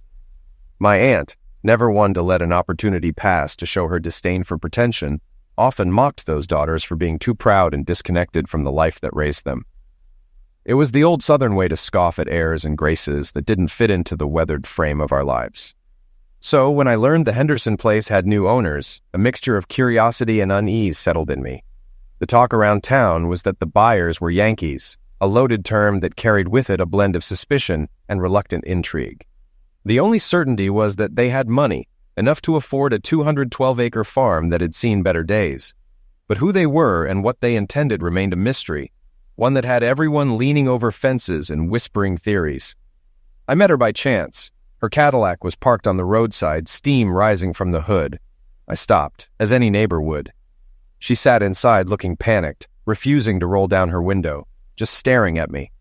The rain was falling steadily, and the temperature was dropping, so I left and drove up Henderson Hill, where cell service worked, to call the sheriff. "Well, why didn't you help her?" Wendell asked when I reached him. "I tried, but she wouldn't open the door," I replied. "Then go back and do something," Wendell urged. "Fine, let me grab my slicker." It's cold and dark, and she's terrified, I said. Take some barbecue to the station while you're at it, Wendell added. There are buns and salad, too. Do you have any baked beans? I'll be there in 10 minutes. Does the cake have frosting? I asked. 20 minutes later, Wendell and I drove back to where her car was. She was crying. Wendell approached her car and identified himself. Finally, she rolled down the window. Do you need help, ma'am? Wendell asked gently. Yes, please. Smoke started coming out, and I couldn't reach anyone, she said, her voice trembling. Will found you earlier. Let him check the hood, Wendell assured her. I leaned in and took a quick look under the hood. You need a new radiator hose, I said. Call AAA when Wendell takes you home. Billy's out of town for a wedding, so they won't be able to fix it until Tuesday, Wendell noted, which made her expression shift to panic. I can't leave it here. My husband would be furious, she said anxiously. Wendell suggested, Will, take your trailer and haul it for her. It was late, cold, and raining, but I agreed. I'll park it at my lot, safe behind the fence. Thank you. We'll pay whatever you charge, Mrs. Hatfield said as Wendell left to handle a wreck on Route 12. Mrs. Hatfield, are you ready? I asked, now that she had introduced herself. I drove her home, noting her quiet, distant demeanor. She and her husband owned the Henderson place, but the house stood dark as we approached. Why are there no lights on? I asked. The power's out. Didn't you notice how dark it was outside? She responded. Do you have a flashlight? I inquired. No, I don't, she admitted. Well, you'll need one living in this area. Mr. Henderson had a generator. You should check if it's still connected to the power grid, I advised. She was fortunate. The generator was still there, running, albeit weakly. It was a large diesel unit, chugging loudly, with enough fuel to last for about 4 hours. If it holds up, you'll be fine until the power comes back. They usually don't cut it for long around this time of year. I'd suggest adjusting it and buying a barrel of diesel as backup, I said. She nodded, jotting down the details. I'll go retrieve your car. Here's my card with the address of the lot. If you need anything before your husband returns, don't hesitate to call me. Good night, Mrs. Hatfield, I added. I can't thank you enough, she said, her gratitude evident. It's no problem. Good night, I replied. I left after making sure she was safe, then called Sherry, knowing she would be worried. Where have you been? Why didn't you call? I missed you, Sherry said, her concern clear. Sorry, I got a call from the police. Billy's away, and they asked me to help move a car. I'll be home in an hour and a half, I explained. Make sure they appreciate you working in this weather, she said. I will. Money was always on her mind, despite her parents' wealth and our decent situation. She'd only started acting that way about a year ago, and I never knew why. I got the trailer, towed the car, and was home as promised. Sherry had gone to bed, leaving a note about dinner in the microwave. After eating and a quick shower, I crashed until morning. The sun was out, making the previous cold rain easy to forget. With little to do at the store, I picked up a new hose, unloaded the car, and fixed it. Around lunch, a man in a suit came in looking concerned. I'm Bennett Hatfield. I need to arrange for my wife's car to be towed. Can you recommend a mechanic? He asked Charlie, my assistant. Our business focused on renting heavy equipment, and the economic downturn had actually boosted us as more people did their own work. Charlie gestured toward me, and Bennett walked over and extended his hand. I'm Will McCoy, I said, smirking, as Mira, the costume handler, giggled behind us. Sorry, Mr. Hatfield, Mira said, trying to suppress her laughter. We're not laughing at you, just the whole Hatfield and McCoy thing. Bennett smiled in understanding. Hope we're not feuding. I left my tool in Philadelphia, Bennett joked. Mine's a plowshare now, I replied. What do you need? I'm looking for a mechanic, he said. No worries, I assured him. I fixed it this morning. It just needed a new hose and some antifreeze. Your wife can pick it up before 6. Bennett looked surprised. How much do I owe you? He asked. $40? The receipt's in the glove box, I said. That doesn't seem right, he replied. It is. I don't charge for labor. We're neighbors, I explained. You live on Henderson Road, and I'm on Howell. Neighbors help each other for free. He looked confused, so I added, if you rented equipment, I'd charge. If I needed legal advice, I'd pay. But small favors are just that, small. Make sense? He nodded slowly. It'll take some getting used to, but thank you, he said. About 45 minutes later, Bennett returned with his wife. She was more attractive and younger than I expected, probably around 40, but looking closer to 30. It seemed that luxury living suited her well. Bennett left her there, likely caught up with work, and she turned to thank me repeatedly. That's enough, Mrs. Hatfield, I said, cutting her off gently. It's no big deal. Call me Angie. It's a big deal where I'm from. She smiled, shook hands with Mira and Charlie, who were curious about her. Instead of leaving, Angie asked for a tour, showing particular interest in the party supplies, especially the castle, a large, turreted circus tent I'd bought cheaply at an auction. It was perfect for weddings and could transform a field into a fairy tale setting overnight. Sherry was restless again, wanting a new Cadillac like the one Angie had. Her 2-year-old Chevy Impala no longer seemed good enough. I reminded her that if we bought the Cadillac, we wouldn't be able to trade it in for 4 years, something she had dismissed when we first bought the Impala. "It's practically worn out," she complained. "It only has 39,000 miles on it," I said. "I need a new car. Why are we arguing about this?" she pressed. "Because you don't need one. You just want it. We can't keep trying to match what our neighbors have. Angie's husband is a lawyer. Your car is perfectly fine. If you really want a new one, buy it yourself. But my name won't be on the paperwork," I said firmly. I knew she couldn't do that. Her credit was a mess. Before we got married, she had defaulted on a car loan and run up credit card debt. I helped her with the car loan, but refused to cover her credit card debt. I didn't trust credit cards. They were financial traps. "But you have 2 credit cards," she pointed out. "They're for business," I explained. "The Amex is for occasional use, and the other one I use just twice a year to keep it active, mainly for equipment deals." I made Sherry sign a prenup to keep my house and business separate. My parents owned the house but moved to California, leaving it to me, although the transfer wasn't formalized. Sherry thought it was, and I never mentioned it, as all paperwork was prepared just in case. I started my business after doing subcontract work and getting tired of driving 45 miles for equipment. I used my savings, borrowed from my parents, and invested heavily for 3 years, buying equipment and reinvesting profits. By the 4th year, I repaid my parents. When I met Sherry, I was proud of what I'd built and determined to protect it. We met at a Christmas party hosted by a contractor I worked with often. Normally, I avoided such events, but I was bored that night. The room was full of well-dressed, beautiful women, and I danced, flirted, and enjoyed myself. Sherry was there with someone else, but we shared a dance, feeling a spark. I didn't pursue it since she wasn't alone. As I left, the hostess slipped me a note. "Call her," she whispered before walking away. It was Sherry's number, but with the holiday rush of my party supply business, I set it aside. A week later, Sherry came to the store, talked to Mira, and pointed at me. "I'm here to pick up my rental," she said, handing me the form. "Male, good-looking chaperone for a Christmas party. 5-hour duties, good conversationalist, dancer, and kisser. Unable to dial phone numbers, optional delivery." I was stunned. She was striking. About 5'8", with a perfect figure. "I'll personally handle this rental, guaranteed," I said, shaking her hand. "It's a deal, but I expect satisfaction." She laughed, and we grabbed coffee to go over details. Mira insisted on a new suit and dragged me to the mall, her husband amused by the spectacle. I tried on 8 suits before she found the one. The shirt, tie, socks, and even shoes took another 40 minutes. "You're not picking out my underwear too, are you?" I joked. "Dark blue silk boxers. Done," she said without hesitation.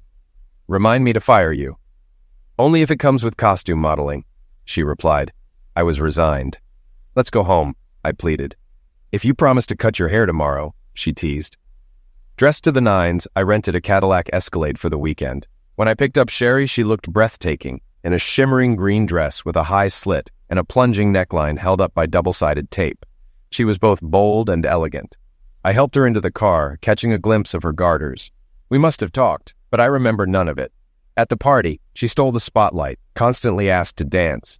During a slow song, one partner got too close, and she grabbed my hand, pulling me away.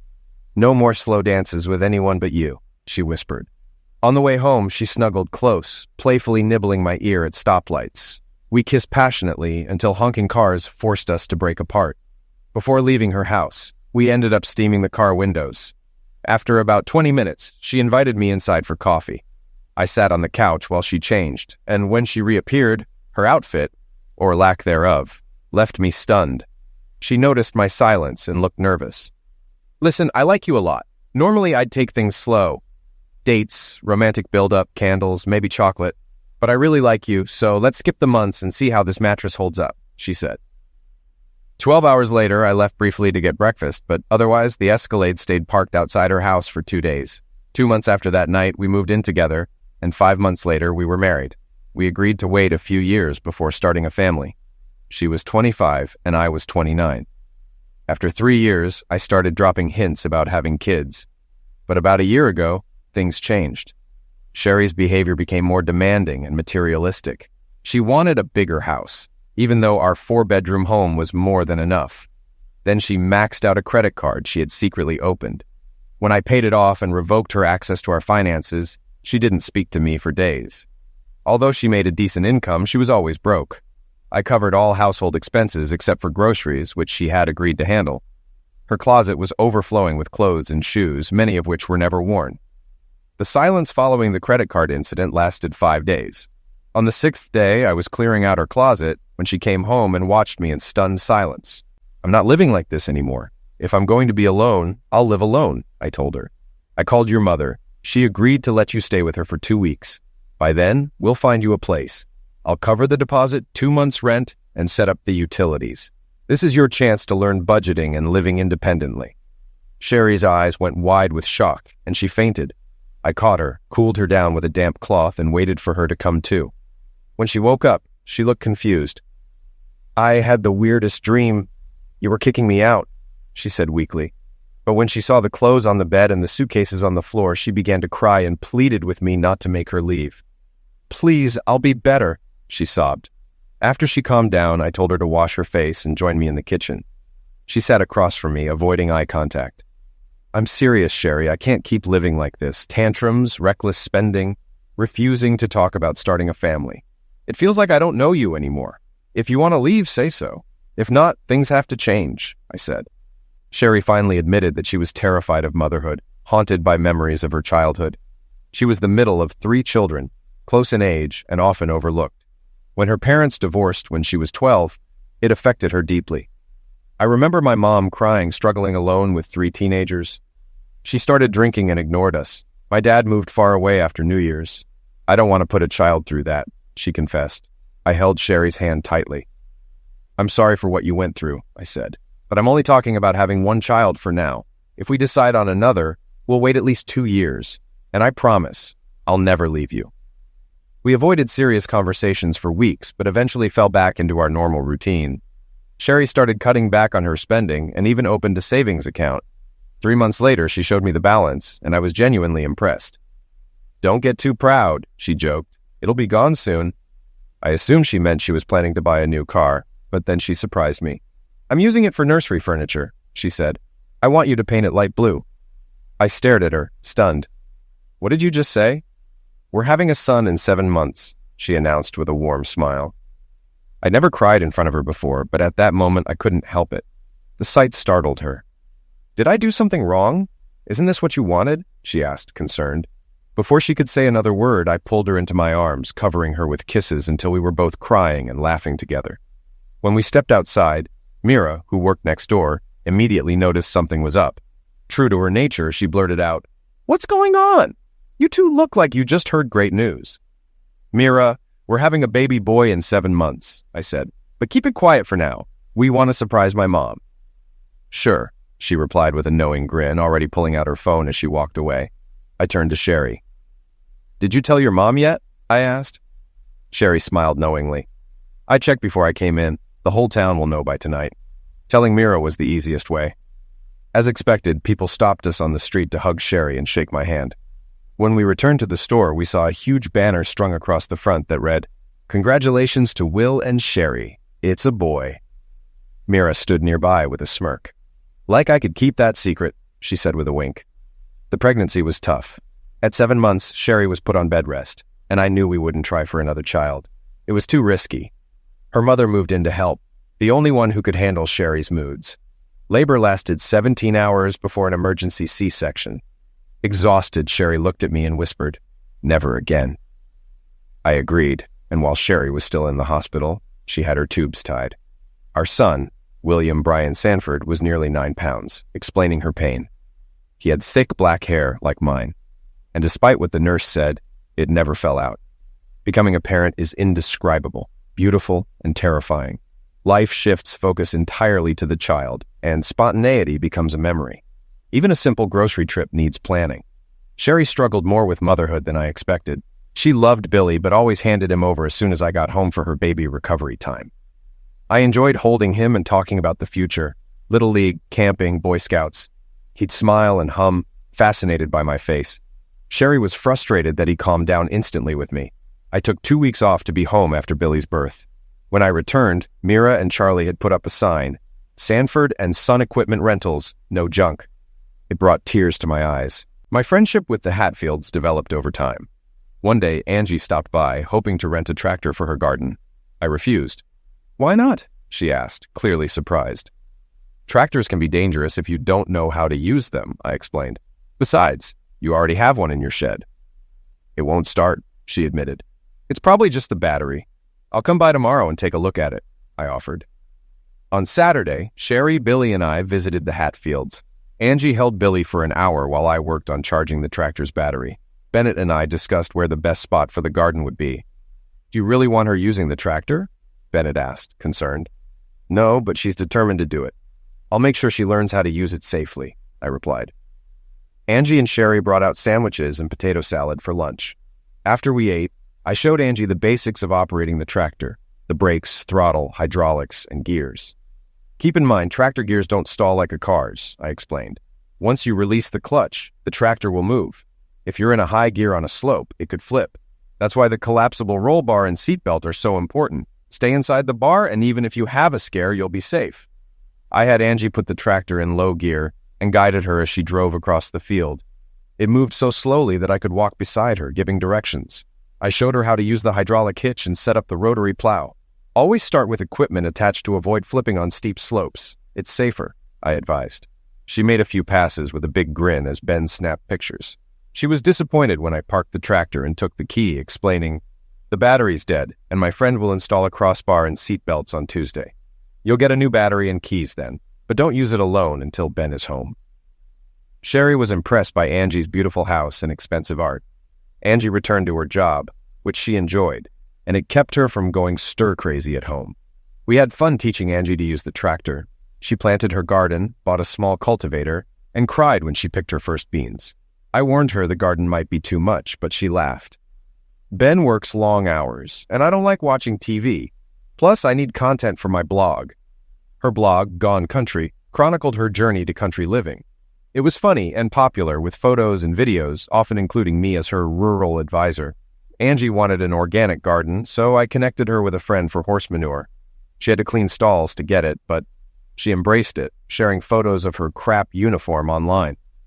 Sherry visited the Hatfields less frequently. I heard all about gardening and organic methods, bringing Billy with me each visit. Angie spent as much time with him as in the garden. One day, I asked her if she wanted kids. Yes, but Ben's infertile due to a childhood issue. We considered adoption, but he wasn't comfortable. He's my soulmate, so I dropped it. Sometimes holding Billy makes me think about it. Until he needs a diaper change, she joked, handing him back. Ben later joined us and asked, "Will, I need your help planning a business barbecue. You and Sherry will cook, and you will get paid. This is business, not just friendship." "Agreed," I said, relieved they were serious. Angie coordinated everything, including supplies. I asked, "How many people?" 80 confirmed, but plan for 100. No kids." I frowned. "You're sending the wrong message. This is the South. Family is central. Invite spouses and kids for a personal touch. Call to confirm attendees and plan activities for kids. A personal invitation makes a bigger impact." Angie called Ben immediately. "Hold the invitations. We need names and contacts for the wives. I'll explain later." She looked at me surprised. "Ever think about running for office? You'd win with the barbecue vote." I laughed. "No, just lots of party experience." Angie's calls boosted attendance from 100 to nearly 300. We hired 3 neighborhood girls for service, and Sherry, Mira, and Charlie helped out. It was a warm day with a light breeze. I set up the castle tent as a dining room with fans to keep it cool.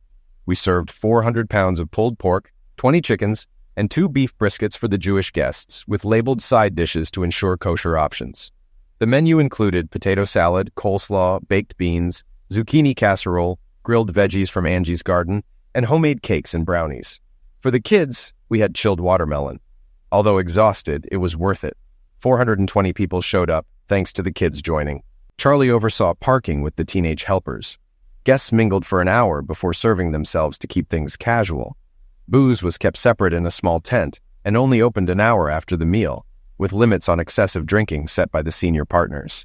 Kids played loudly, enjoying the games and equipment. Angie and Ben were attentive hosts, moving between groups to ensure everyone was having fun.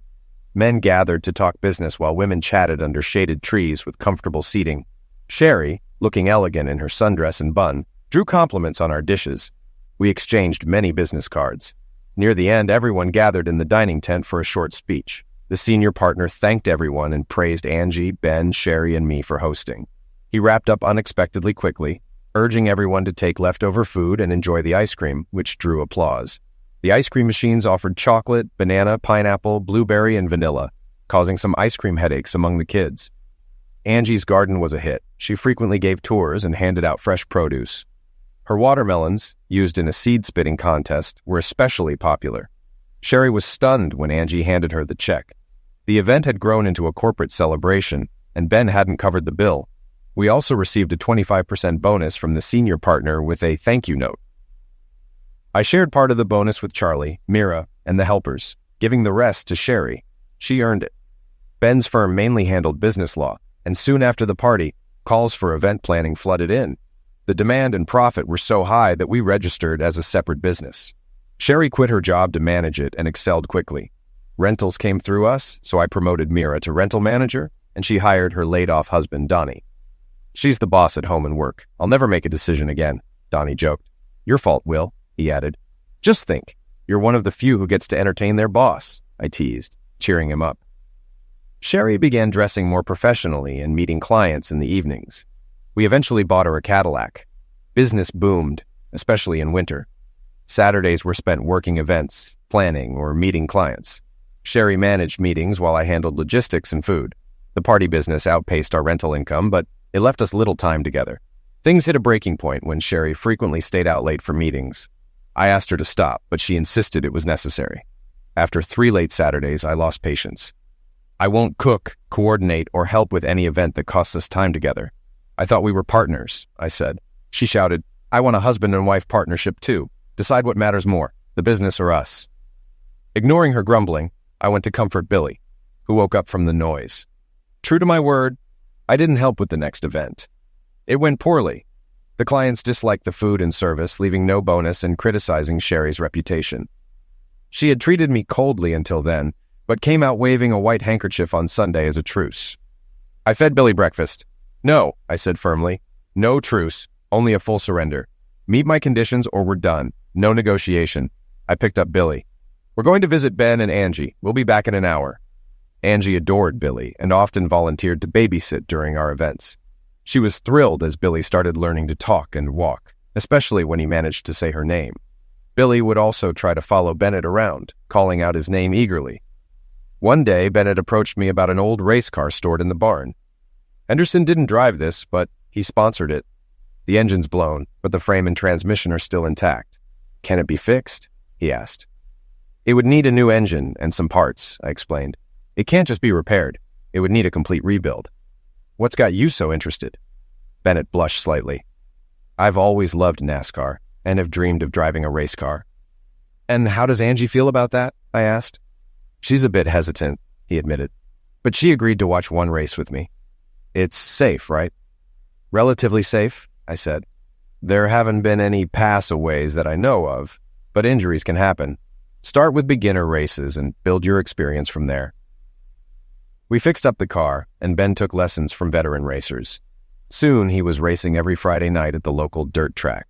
Sherry and I patched things up, and we went to watch him. It was loud and dusty, but Ben was clearly enjoying himself, with Charlie and local teens as his pit crew. Rules were relaxed, so we joined them in the pit. Ben led the race but slowed down and drove into the pit, weakened from a week-long flu. The race looked lost, affecting his points for the championship. Charlie pointed out he could use a substitute. The cage fits someone Ben's size or smaller, Charlie said, looking at Angie. I don't know anything about racing, she protested. You just need to shift gears and stay behind the pack, I explained. Ben will get credit for finishing. Ben urged her. Do it, honey. Just be careful. Angie hesitated, then said, Give me a helmet, but not a word if I crash. We buckled her in and told her to stay low and keep a steady pace. She sped off, gravel flying. The first 15 laps went smoothly, until a rival, aiming to knock her out to improve his standings, targeted her. He clipped her car, and Angie shouted, What's he doing? into the headset. "He's trying to take you out. Next time, brake when he approaches and then hit the gas," I told her. She did it perfectly, causing him to tangle with other cars. He caught up later and managed to slam her into the wall. The caution light flashed, and Angie pitted, throwing her helmet into the car. "Can you fix it?" she yelled. "We can't fix it in time," I said. Fired up, she ordered, "Rip the fender off and get me back out. I'm putting him into the wall." Charlie and I did as she asked. I warned her, "Don't be reckless. Watch him closely." Back in the race, Angie drove aggressively, dodging and speeding past cars. When her rival approached, I shouted, "Cut left now!" She swerved, causing him to crash into another car, and chaos ensued. She passed him, finishing third after regaining ground, though her lost laps put her in 7th place. The rival ended up last. As he approached the pit, Angie got out, pulled off her helmet, and taunted, "How does it feel to get beat by a girl?" She patted her back and laughed, hugging Ben. The rival looked furious, but before he could react, I stepped in. "Choose your words carefully. She beat you fair and square. Learn from it." Ben soon got the car fixed and started racing at the local dirt track every Friday. Sherry and I made up and we went to watch him race. It was loud and dusty, but Ben loved it. Charlie and local teens were his pit crew, and the relaxed rules let us join them. Ben led the race, but slowed and pulled into the pit, weakened by the flu. He risked losing his points lead. Charlie mentioned he could use a substitute, and we all looked at Angie. "I don't know anything about racing," she protested. "You just need to stay in the race," I said. Ben encouraged her. "Do it, honey. Be careful." She agreed, saying, "Give me a helmet, but not a word if I crash." She drove, staying steady, but a rival trying to knock her out bumped her car. Angie yelled into the headset, "Brake when he gets close, then accelerate," I advised. She followed the plan, causing the rival to tangle with other cars. He caught up again and slammed her into the wall. Angie pitted, angry but determined. "Rip the fender off and get me back in," she demanded. We did, warning her to be cautious. She drove hard, avoiding another bump and finishing 7th, which kept Ben ahead in points. The rival finished last. When Angie got out, she taunted him, "How does it feel to be beaten by a girl?" and laughed. I stepped in when he looked angry. "Be polite. She beat you fair and square." Angie got hooked on racing and used her trust fund to buy a car, racing in the women's division and winning twice. Ben won his points trophy, and they planned for the next season with matching cars featuring sponsors' logos, including ours. Sherry and I shared little except Billy. Business was booming, and we had 2 crews. Sherry dressed better, became more confident, and spent less time with Billy and me, joining a professional women's group and attending regular meetings. I was proud when she won an award, but noticed her friends looked surprised when I was introduced as her husband. I joked about a city husband, and Sherry's embarrassed reaction felt off. Ben's boss called, wanting a party to celebrate Ben's birthday and racing win. I agreed to cook, suggesting they provide sides and desserts. When I told Sherry, she said she couldn't come due to a prior event. "They're our friends," I said. "Just show up, check on things, and come back." I set up the event, and Ben and I made parking easier with a path through the woods connecting our properties. The party was lively, but Sherry called, saying she'd be an hour late. We ran low on ice, so I took Ben's car to get more, but ran out of gas halfway and had to walk. Near the house, I saw a couple on the couch through the open blinds. I thought kids had broken in, as break-ins had been happening. But as I prepared to call emergency, I realized it was Sherry, with a young employee from Ben's office. My first instinct was to storm in, but I remembered what my lawyer friend had taught me. Before moving here, Ben had worked as a divorce attorney. "I hated it," he said. "Divorces are messy, especially when infidelity or violence is involved. It's hard for anyone to stay logical, and often the guy loses out, especially if violence is alleged. Nobody wins, especially with kids involved. Only the lawyers profit. Seeing my wife with another man was unbearable. I was ready to burst in, but I remembered Ben's advice and forced myself to calm down. I walked down the path and called Ben. "Hey, buddy, what's taking so long? Should I send Angie over?" he asked. "No, but I need Angie here now," I said, trying to steady my voice. "I just saw Sherry at the house with someone else, barely dressed. I need a witness and a divorce lawyer. Can you help?" Angie, who had been listening nearby, stepped in with concern. "Are you sure?" she asked, eyes wide. "I wouldn't be asking if I wasn't," I replied. Within 20 minutes, Angie, Ben, and 2 of his partners' wives arrived. I showed them the photos I'd taken. Julie, one of the women, spoke up. "I'm a divorce lawyer. I can help you," she said. "My practice is independent. and I'll advise you and offer my services. Angie comforted me, reminding me of Billy. Julie instructed, "Stay calm and let me handle this. Don't talk to them. It's your advantage." Ben called ahead. "They're almost here. Let's go." They set up the confrontation. The senior partner arrived at my driveway, pretending to pick up ice. The group waited on the deck, avoiding the light. We heard a knock. "Sherry, Will sent us for ice. We're out," he said loudly, using the key when there was no response. Inside, Sherry and her lover scrambled to dress. He ran to the deck, thinking he was hidden, but I turned on the outdoor light. The man's stunned face was captured by 4 cell phones as he stood holding his clothes. Sherry, now dressed, saw us from the kitchen and screamed before running out. The partner addressed the man. "Be in my office at 9 o'clock Monday. Now go," he said, authority clear. Angie and Ben sat with me, holding my hands. Julie gave me her card and told me to be at her office at 2 o'clock on Monday. She hugged me before we returned to the party, which ended early. I spent the night in their guest room, unable to sleep. The next morning, Angie woke me by sending Billy to me. There's no sleeping when a 2-year-old needs you. I realized I hadn't considered Billy's safety. Angie picked him up early, telling my mother-in-law I was too busy, and she offered to help. Billy fed Angie breakfast, getting syrup everywhere, which made us smile as she cleaned him up. Later, Ben and I talked. Angie asked, "Divorce?" "Yes. We stopped sharing dreams. She wanted city life. I'm a country guy," I replied. "And Billy?" Angie asked. "I want full custody. He doesn't fit her lifestyle." Ben warned, "She might fight for custody to gain leverage and a better settlement." Julie, a divorce lawyer, advised, "Stay calm and let me handle it. Don't confront her." 6 days later, Sherry showed up at the house. I resisted throwing her out. "Please, I'm just here to get my things and see Billy. Then I'll leave," she said. I let her play with Billy, who seemed uninterested. She asked for her keys to get clothes from the trunk, then started her car. I grabbed the keys and pulled Billy out as she screamed and cursed. Angie, recording everything, approached on her 4-wheeler. Sherry shouted insults, accusing Angie of infidelity. I interrupted. "Leave, Sherry. Any future visits need court approval. Get out before I call the police."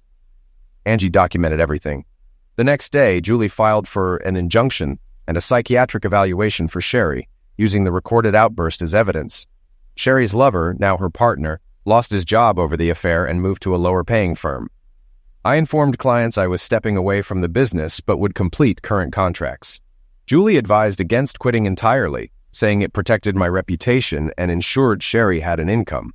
Sherry demanded the house, still in my parents' name, and the party equipment, which she couldn't afford per the prenup.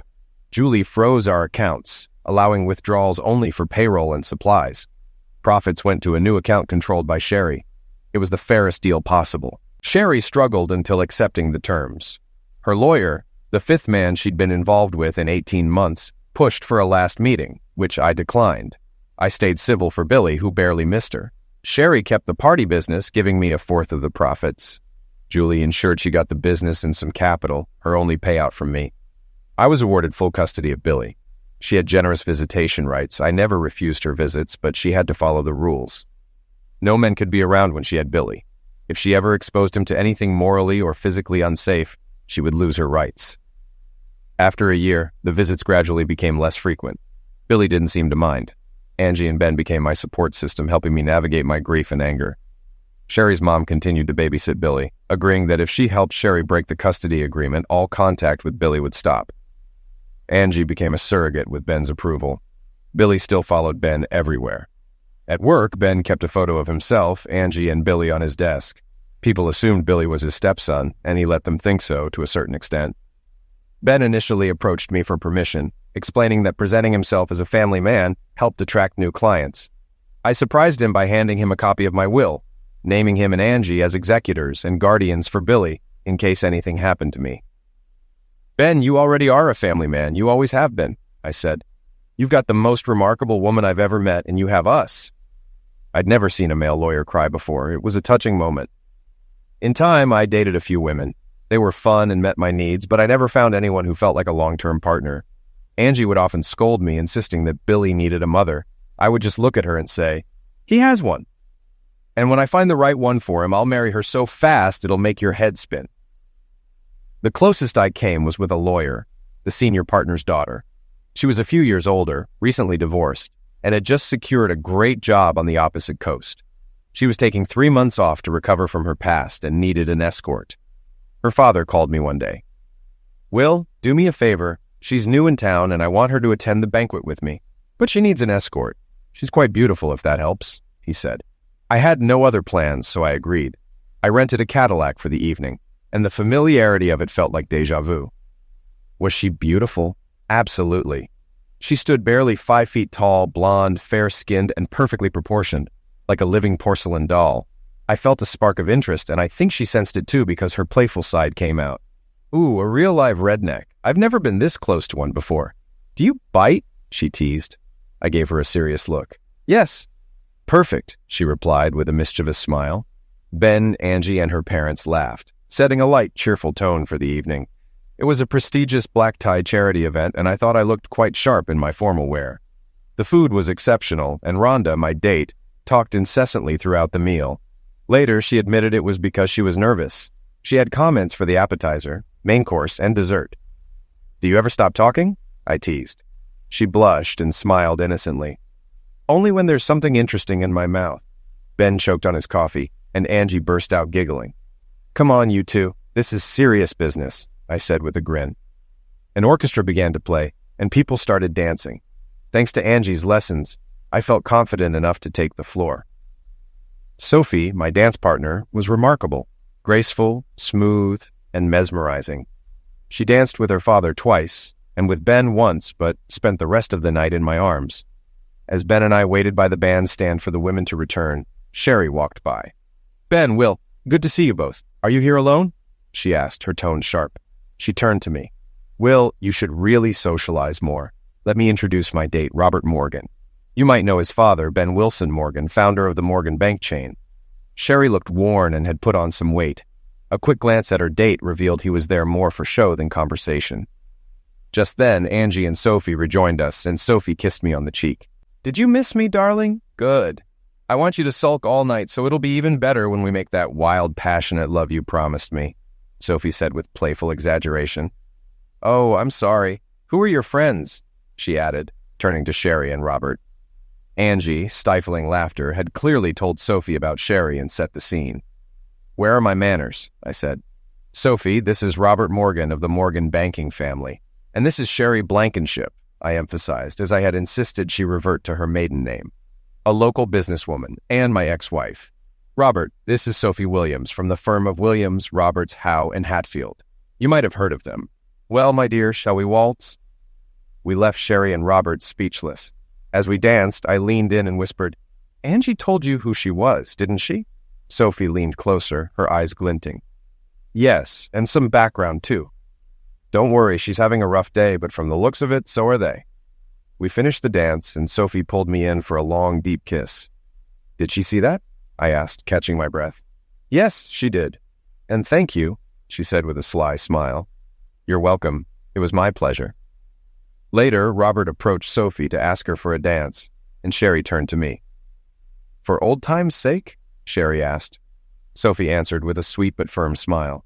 "I'd love to, but I promised my partner all my dances. Sorry, Sherry. Maybe another time."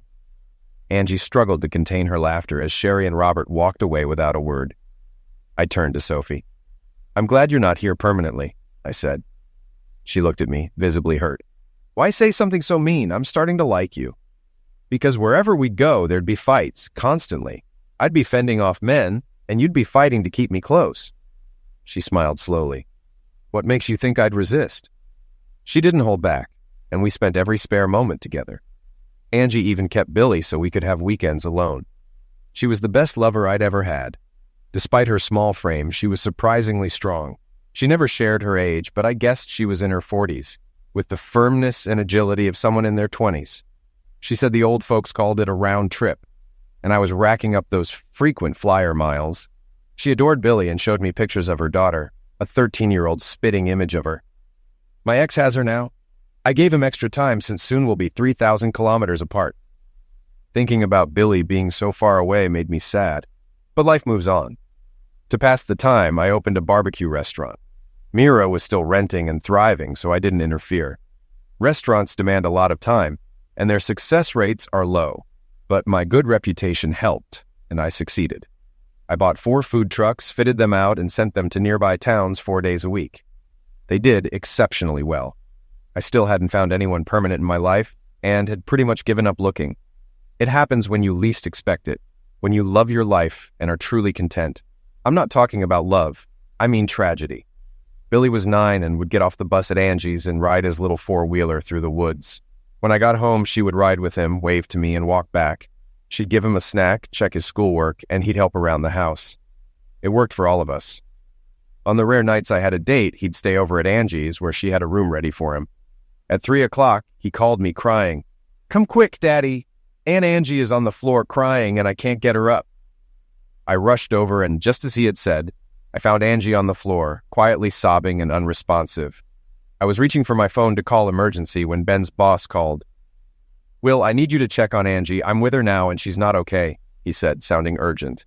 "She's not talking to me," I replied. "This isn't like her. Was Ben in an accident?" I could hear the strain in his voice. "Ben is dead, Will. He had a heart attack, and they said it was almost instant. We found him in his office when he missed a lunch meeting. He'd been gone for an hour." I nearly dropped my phone. Ben was gone. He was my best friend, but he was everything to Angie. I pulled her into my arms. Her face cleared for a moment, and she clung to me desperately. "Ben! Ben!" I held her on the couch, rocking her like a child. We both shed tears. She was in shock. We finalized the funeral arrangements after his boss brought us his will, which he had recently updated.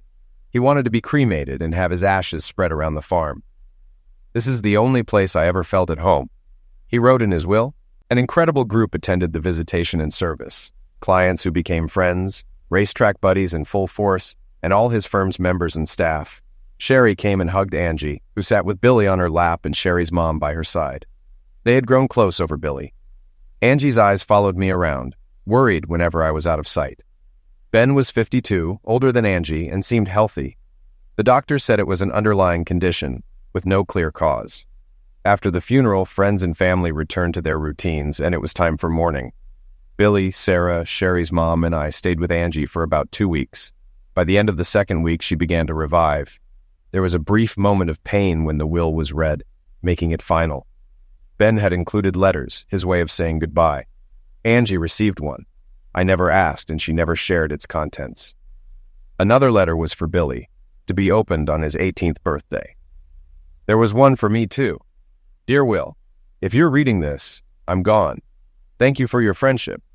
You turned an uptight Yankee lawyer into someone who could relax and enjoy life. I was proud to call you a friend. I left a college fund for Billy, enough for full tuition. I know you can cover it, but I wanted to do this for both of you. He's a great kid.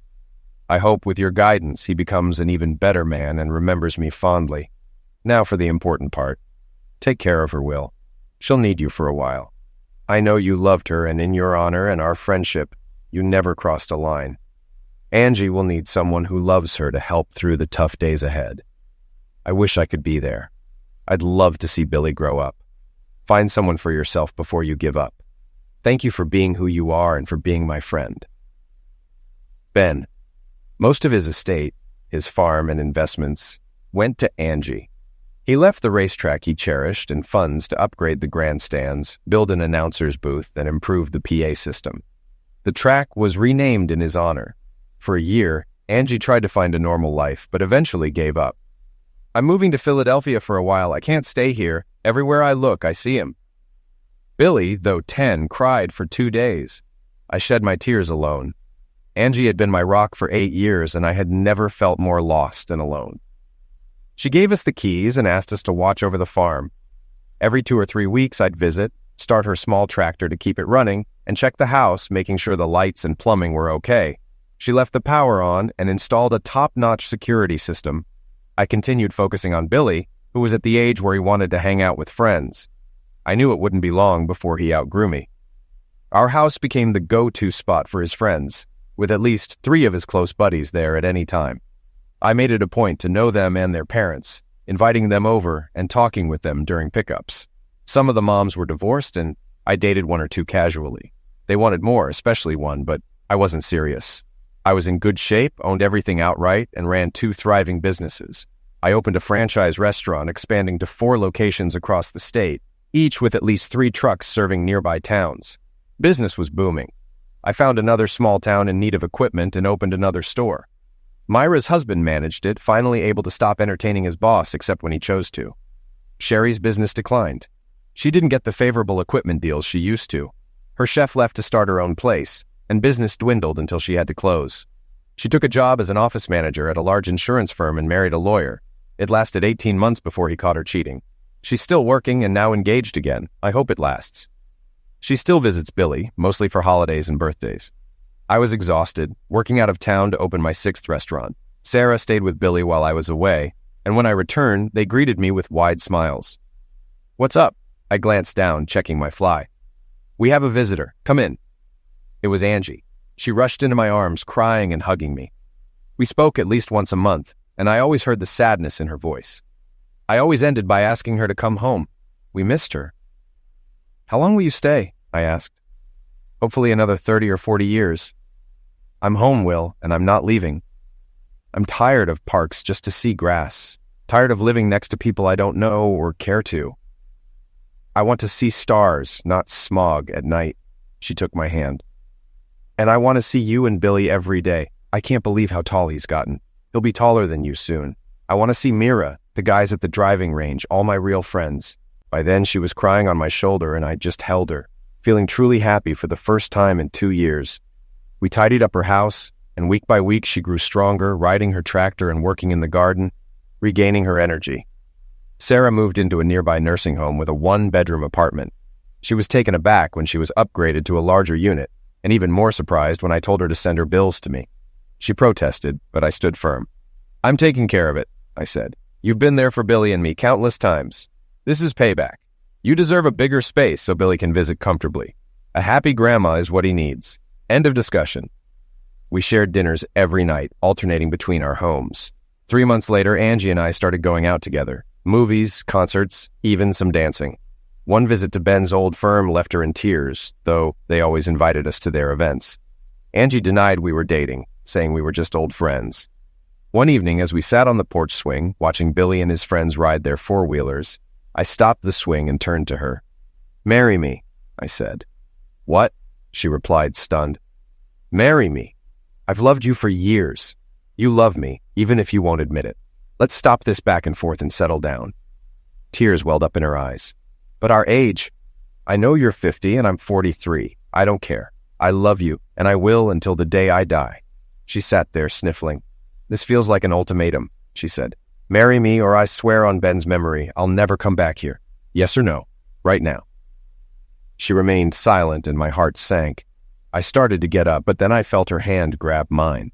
We lost our balance and tumbled down the steps just as Billy ran over. He helped Angie up as she wiped away her tears. "Are you okay?" he asked. "Yes, sweetheart, I just got some great news. In a few days or weeks, I'm officially going to be your mom. I hope that makes you happy," she said, smiling through her tears. That day, I realized just how incredible my son was. "You've always been my mom," Billy said, his voice steady. "Now I can finally say it. I love you, Mom." The wedding and reception were talked about for years. Mira did an outstanding job. We married in the spring, outdoors in a meadow on the farm, with a castle tent for the reception. Most of Ben's old colleagues came, and Sophie, visiting her parents, also attended. She hugged Angie and remarked how lucky she was. I knew from her expression I had some explaining to do. Friends from the racetrack restored Angie's car and presented it as a wedding gift. Years passed in happiness. Billy graduated college, married, and started a business with his wife. We gifted them my old house after a full renovation. They blessed us with 3 grandchildren, and their son was named Bennett. Angie sometimes grew pensive, thinking of Ben. On their 50th anniversary, I surprised her with an oil portrait of him by a renowned artist. She cried for 2 hours before we hung it above the fireplace. With the fire crackling and Angie playing with our youngest granddaughter, I could almost swear the portrait of Ben was smiling.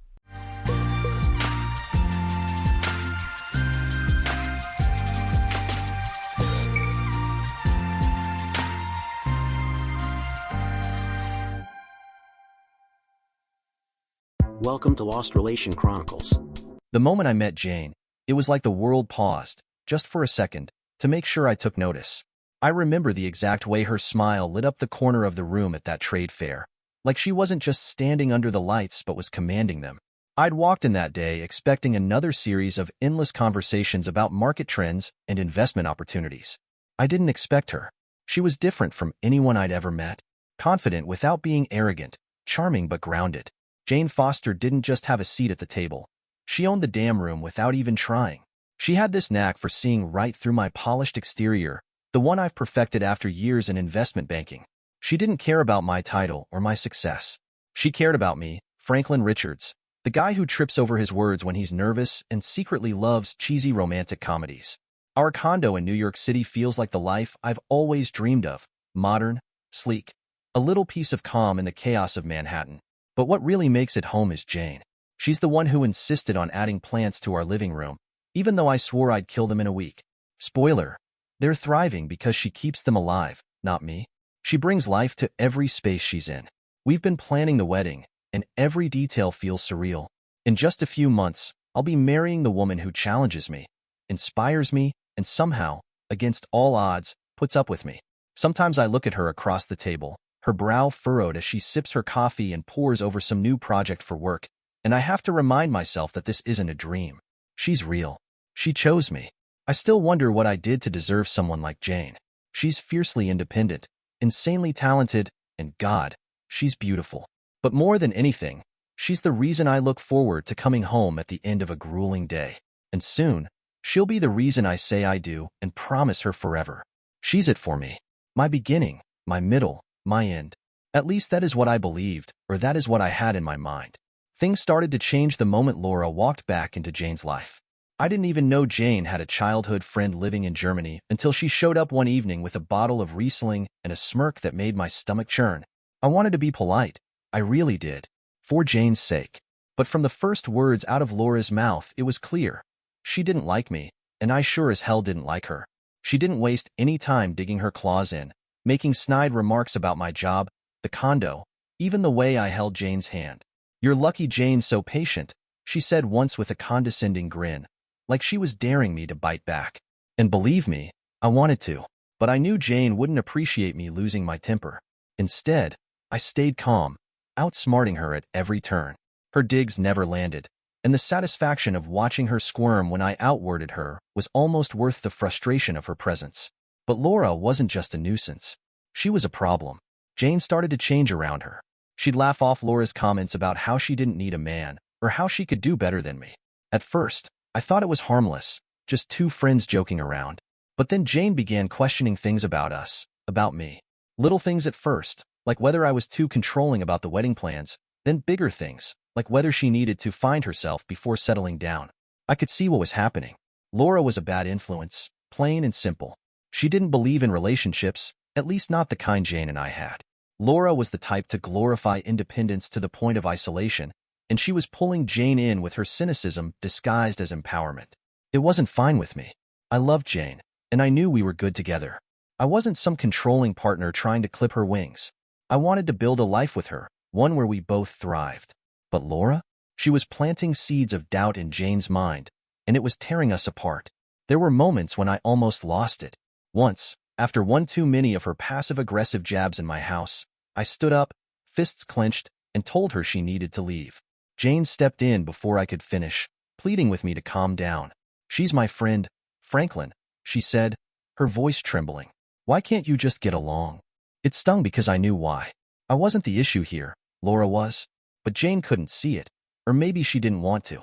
It was causing cracks in our relationship, cracks I didn't know how to fix. Every argument about Laura left us more distant, and every day she stayed in our lives felt like a step further away from the life Jane and I had planned. I could feel her slipping through my fingers, and the worst part?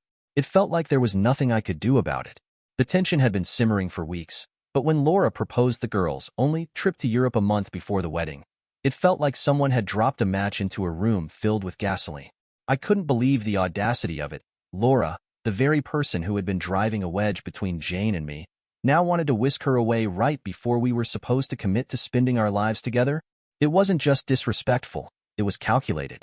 "Absolutely not," I said, trying to stay calm but failing miserably. "We're about to get married, Jane. This isn't the time to go on some escapade with her." Laura, of course, jumped at the chance to paint me as the villain. "See? This is exactly what I've been telling you, Jane. He's trying to control your life. This is why men are the worst. They suffocate you, clip your wings, and then expect you to thank them for it. I could feel the heat rising in my chest. The nerve of this woman to stand in my home and act like I was some sort of tyrant. I clenched my fists, willing myself to take the high road. But then she said it again. Control. Like I was nothing more than an obstacle to Jane's freedom. That's when I snapped. You know what, Laura? Maybe your dad should have used a rubber when you were conceived, because you're nothing but a walking disaster. The room went silent. Jane's eyes widened in shock, and for a second, even Laura looked stunned. But then she exploded. She started yelling about how I was toxic, how this was exactly what she'd been warning Jane about, and how no woman deserved to be treated like this. Jane tried to step in, her voice shaky. Franklin, that was uncalled for. Laura is my friend, and you? No. I cut her off, my voice firm but cold. You need to listen to me, Jane. Laura isn't just your friend. She's poison. She's been trying to sabotage us from the moment she walked through that door, and if you can't see that by now, then I don't know what to tell you. Jane opened her mouth to protest, but I wasn't done. If you go on this trip, Jane, then we're done. I'm serious. I'm not going to marry someone who lets someone like her dictate our relationship. Laura is trash, and you deserve better than to let her drag you down with her. I could see the hurt in Jane's eyes, but at that moment, I didn't care. I was furious, not just at Laura but at Jane too, for not standing up for us, for letting this toxic person plant doubts where there should have been trust. Laura stormed out, slamming the door behind her. Jane just stood there, tears welling up, staring at me like she didn't recognize the man in front of her. Maybe she didn't. Maybe I didn't recognize myself, either. But I'd reached my breaking point, and something had to give. Now, the ball was in Jane's court, and for the first time, I wasn't sure what she was going to do. That night started out tense, as most nights had been lately. Laura, ever the disruptor, had called Jane, inviting her to a club for a night of dancing. I could hear the excitement in Jane's voice as she glanced at me, her eyes pleading for permission she didn't even want to admit she was asking for. I didn't even let her finish. No, I said, my tone flat and unwavering.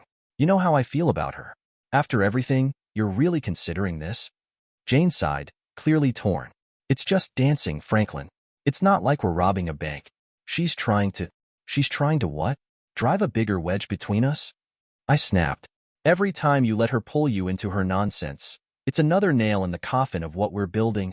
The silence was deafening. Jane put her phone down and told Laura she wasn't going. But the look on her face wasn't one of agreement. It was resignation. Laura, of course, went to the club alone. And that's when the fight really started. You can't keep controlling my life, Franklin, Jane yelled, her voice breaking. I stayed home for you tonight, but it's like nothing is ever enough. You just want me to cut everyone out until there's no one left but you. I could feel my anger bubbling over. This isn't about control, Jane. It's about respect. About protecting what we have. But if you can't see that, then maybe we're wasting our time here. Before I could say something I'd regret, I grabbed my jacket and walked out, slamming the door behind me.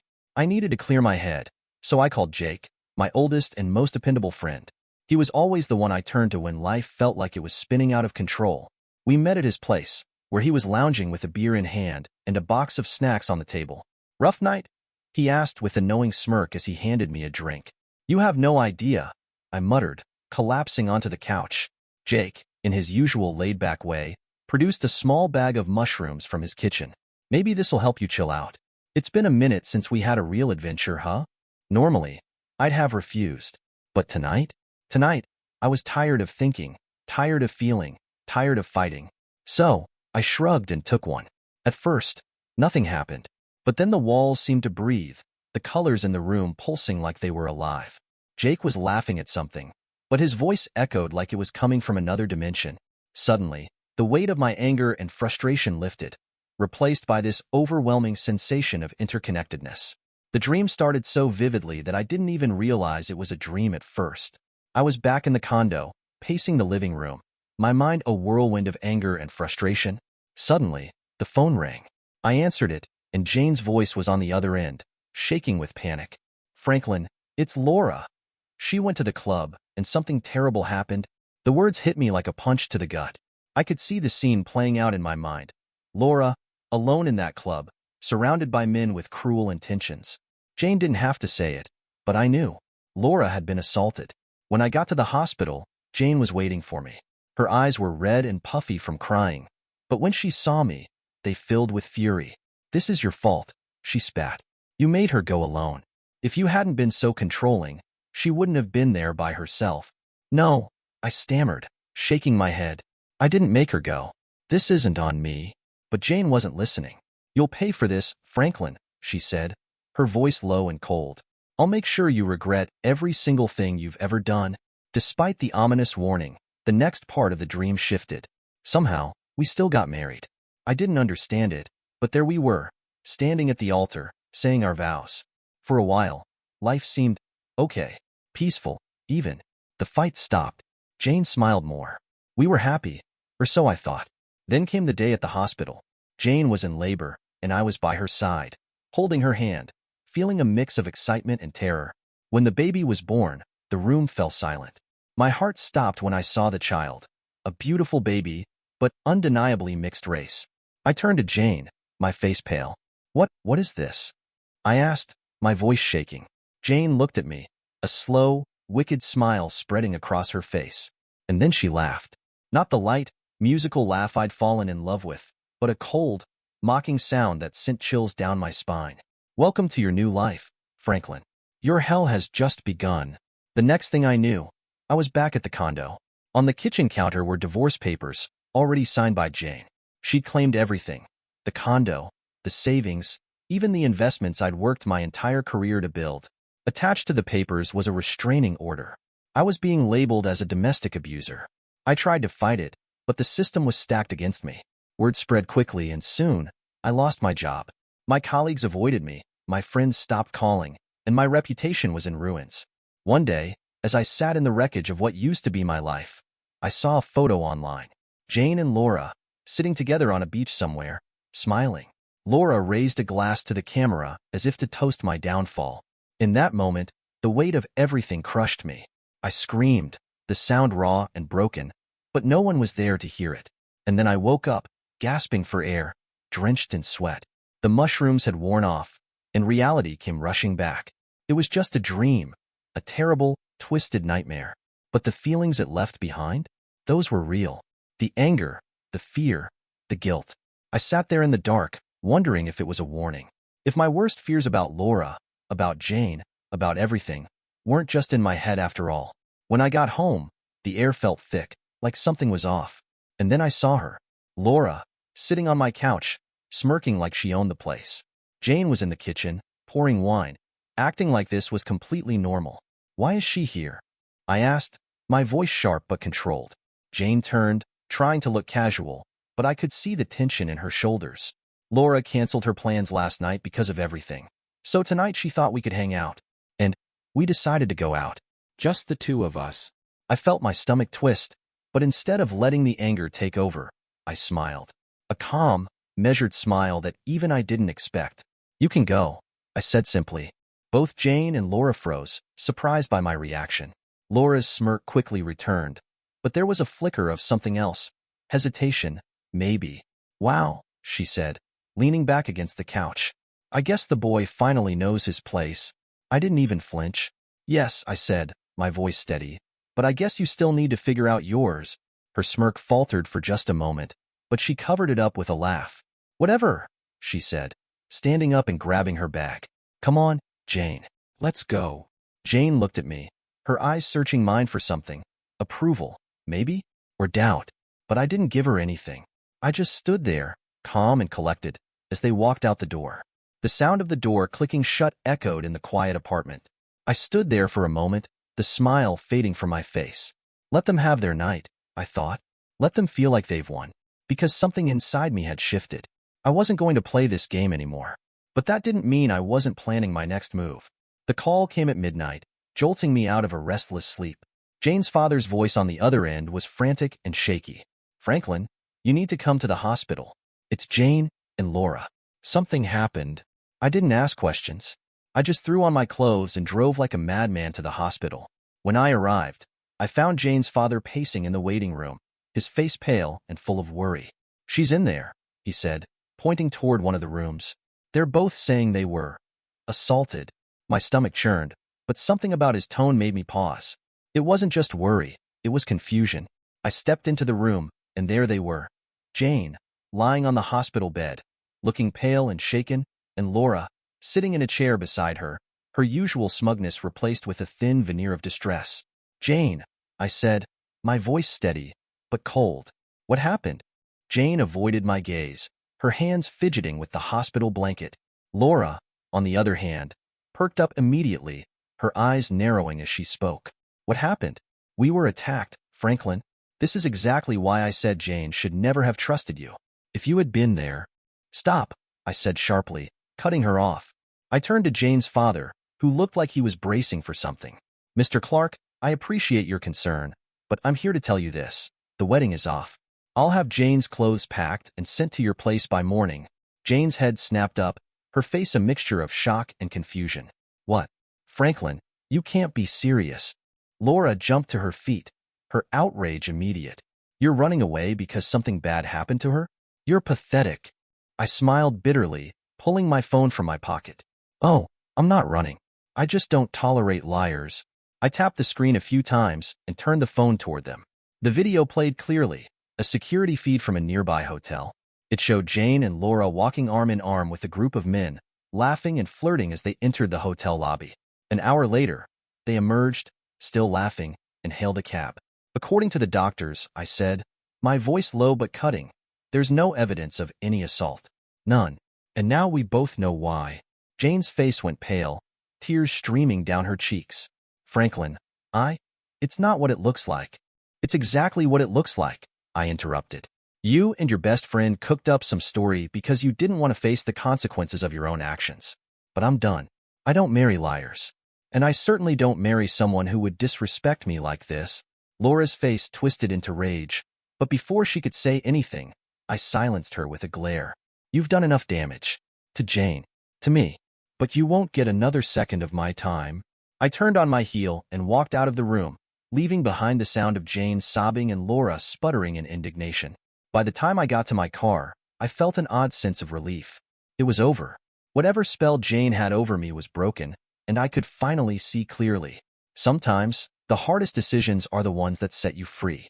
It had been a few days since I'd walked out of that hospital, leaving Jane and Laura behind.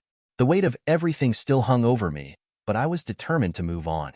That night, as I walked back to my apartment from a late meeting, I felt the distinct sensation of being followed. I turned a corner into a dimly lit alley. Stupid, I know, but I wanted to confront whoever it was. That's when it happened. A man lunged at me, a knife glinting in his hand. Fortunately for him, I've been a black belt in judo for years, and muscle memory kicked in. With a quick sidestep and a well-placed throw, I disarmed him and pinned him to the ground. He squirmed beneath me, cursing and yelling, but I didn't let up. "Who sent you?" I demanded, my voice ice-cold. The man hesitated, his face twisting with a mix of anger and shame. "Laura," he spat finally. "She said you ruined her and Jane's life. Told me to teach you a lesson." My grip tightened. "And you agreed to this? Why?" "I'm her lover," he said, his words dripping with defiance. "One of the guys from the hotel that night." "Jane, Laura." "Me? It wasn't what you think, man. We all had fun. Laura she wanted to get back at you after what you pulled." My stomach churned, but I kept my composure. "You have proof of this?" The man smirked, clearly proud of himself. "Hell yeah. I got videos. Figured they might be useful someday." I yanked him to his feet, pushing him against the alley wall. "Show me," I ordered. With trembling hands, he pulled out his phone and scrolled through his gallery. Sure enough, there they were. Videos of Laura and Jane, laughing and drinking with him and his friends. The images turned more explicit, confirming everything I'd already suspected. I grabbed his phone and sent the files to myself before tossing it back to him. "Get out of my sight," I said, my voice low and dangerous. He hesitated for a moment, clearly weighing his options, but the look in my eyes must have convinced him. He turned and bolted, leaving me standing alone in the alley, the weight of what I'd just uncovered settling over me. As I walked back to my apartment, my mind raced. I had the proof now, not just of their lies, but of their sheer malice. I wasn't sure what I was going to do with it yet, but one thing was certain. This wasn't over. The next morning, I heard a knock at my door. I wasn't surprised when I opened it and found Jane standing there, her face a mix of defiance and desperation. She stepped inside without waiting for an invitation, her arms crossed tightly over her chest. "We need to talk," she said sharply. "Make it quick," I replied, leaning against the counter, my expression blank. She took a deep breath and launched into it. "You need to marry me, Franklin. You owe me that." "My child." I cut her off. "Your child?" "Yes," she snapped. "My child needs a father. You may not want to do the right thing, but that doesn't mean you shouldn't." I couldn't help but laugh, the sound bitter and cold. "Let's not pretend this is about morality, Jane. You're looking for a meal ticket, not a father for your kid. But let's clear one thing up. If you're so sure this is my child, let's get a DNA test." Her face hardened. "No, I'm not subjecting myself or my baby to your ridiculous accusations." "Then I have my answer," I said, pushing off the counter. "There's nothing more to discuss. Get out." Jane's demeanor shifted instantly, her voice dropping into a dangerous tone. "You think you can just walk away from this, Franklin?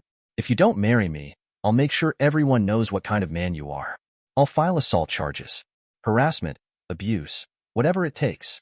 You might be able to fight the charges, but by the time it's over, your career, your reputation, all gone." I smiled, a slow, deliberate grin that caught her off guard. Without a word, I turned my laptop around so she could see the screen. Her expression changed from anger to confusion, then to horror as the video started to play. There she was, with Laura and the men from the hotel, clear as day, laughing, drinking, and eventually engaging in the kind of behavior she'd been so eager to lie about. You recorded this?" she stammered. "No," I said, my tone calm. "Your boyfriend from that night was happy to share. But there's more." I clicked on another file, and the room was filled with her own voice, threatening me with false charges, spelling out her plan to ruin me if I didn't comply. Jane's face turned white as I opened an email draft on the screen. The files were attached, and the recipients were listed: her employer, her family, and the authorities. "Let me show you how serious I am," I said, my finger hovering over the mouse. With one click, I sent the email, watching as the notification confirmed it had gone through. Jane's hands trembled as she stepped back, her voice barely a whisper. You can't do this." I leaned closer, my voice low and steady. "Get out of here, Jane. Go fight the fire I just lit. And don't ever come near me again." She turned and stumbled out the door, her panic visible in every step. 2 days later, the nightmare I thought I had closed the door on came knocking, literally. Jane and Laura stood at my doorstep, faces set with anger and determination. Against my better judgment, I let them in, if only to avoid them causing a scene in the hallway. "What do you want now?" I asked, folding my arms and leaning against the door. Jane spoke first, her voice strained. "You owe me, Franklin, for the time we spent together, for everything I gave up to be with you." I blinked at her in disbelief before a bitter laugh escaped my lips. "Oh, you? Are you serious? Jane, are you a prostitute now?" "Because that's the only way this demand makes any sense." Her face flushed with shame, and for a brief moment, I thought I saw the old Jane, the one who might have felt remorse or regret. But then she steeled herself. "I deserve something for everything I went through." I shook my head, my patience wearing thin. "You deserve exactly what you've earned, which is nothing from me. Now, both of you need to leave before I call the cops." Laura, as always, couldn't keep her mouth shut. She stepped forward, her voice rising. "You think you're better than us? You're just a spineless man who hides behind his money. If you're not going to give Jane what she deserves, at least help me. I need a loan." That caught me off guard. "A loan? You've got to be kidding me." Laura's tone shifted, desperate now. "I'm in debt to someone dangerous. If I don't pay up, it's my life on the line." I stared at her, letting the silence stretch before replying. "You don't know how to ask, do you?" Her confusion turned to anger. "What? If you want my help, you'll have to learn some humility," I said coldly. Laura hesitated, then slowly dropped to her knees, her face a mixture of fury and humiliation. "Please," she said through gritted teeth, "help me." I leaned down, meeting her eyes with a smirk. "Now you know your place." I reached into my pocket, pulled out a $1 bill, and tossed it onto the floor in front of her. "That's all you're worth. Take it and get out." Jane stood frozen, her mouth slightly open, as Laura's face twisted in rage. She lunged at me, her scream echoing through the room, but I was ready. I had already called the cops when I saw them approaching my door, and right on cue, there was a knock. The officers stepped in, separating Laura from me as she thrashed and shouted obscenities. Jane tried to defend her, but the officers weren't having it. After a brief explanation and a quick review of the security footage from my building, they placed both women in handcuffs. As they were led away, Jane turned to look at me, her eyes filled with a mix of betrayal and despair. "This isn't over, Franklin," she spat. I stood in the doorway, watching as they disappeared down the hall. "Oh, it's over," I muttered to myself, closing the door behind them. For the first time in weeks, my home felt peaceful again. A few days later, as I was heading home, something unexpected caught my attention. A pair of screams pierced the air, sharp and desperate. I turned my head to see two women being dragged by several men toward a car. One of the women, though I couldn't see her clearly at first, screamed Jane's name, and then I heard the unmistakable sound of her voice. "That's my boyfriend. He'll give you the money." I froze, my heart skipping a beat. I knew that voice. Without thinking, I stepped closer, trying to make sense of the scene. One of the men turned toward me, his face hardened with menace. "Are you her boyfriend?" he asked, his tone flat but dangerous. I stared at him for a moment, taking in the situation. Then, with a slight shrug, I answered, "Nope, never seen that woman." The man paused, then grinned, as if my response had been the punchline of a joke. "Well, then she's going to pay the right way." With that, they shoved Jane and the other woman into the back of the car, the engine roaring to life. The men climbed in, the car peeling away from the curb in a cloud of exhaust. I stood there for a moment, watching the car disappear around the corner, a strange mix of emotions swirling within me. I could have done something, maybe. I could have tried to intervene, tried to help, but the truth was, I felt nothing for Jane anymore, and the thought of getting tangled in her mess again made my stomach turn. Turning away from the street, I walked back to my apartment, the sound of the car fading into the distance. For the first time in a long while, I felt a sense of peace wash over me. The past was finally behind me, and I was done being dragged back into it. It was time to move on. Dear listeners, please share your thoughts in the comments section below, and don't forget to like, share, and subscribe. Jessica, that's all you get. You owe me $700 for the dumplings at Mila's birthday celebration, a gathering I had never been invited to before. That's what Daisy told me. In front of me, there was just a single dumpling, pointing at it as if feeding a pet. Daisy said with a laugh, "Here you go, Arya." The elementary schooler seemed to be in on the joke too, laughing at me. Mother and daughter both mocking me with the same demonic grin completely extinguished any affection I had for my granddaughter. "I've had enough. I'll just pay the bill and head home," I said, standing up. Daisy, still smiling, waved me off dismissively. Disappointed in Arthur, who wouldn't even meet my eyes. If they wanted to celebrate with just their immediate family of 3, that's fine by me. I was willing to pay, but with that attitude, any desire to celebrate had long since vanished.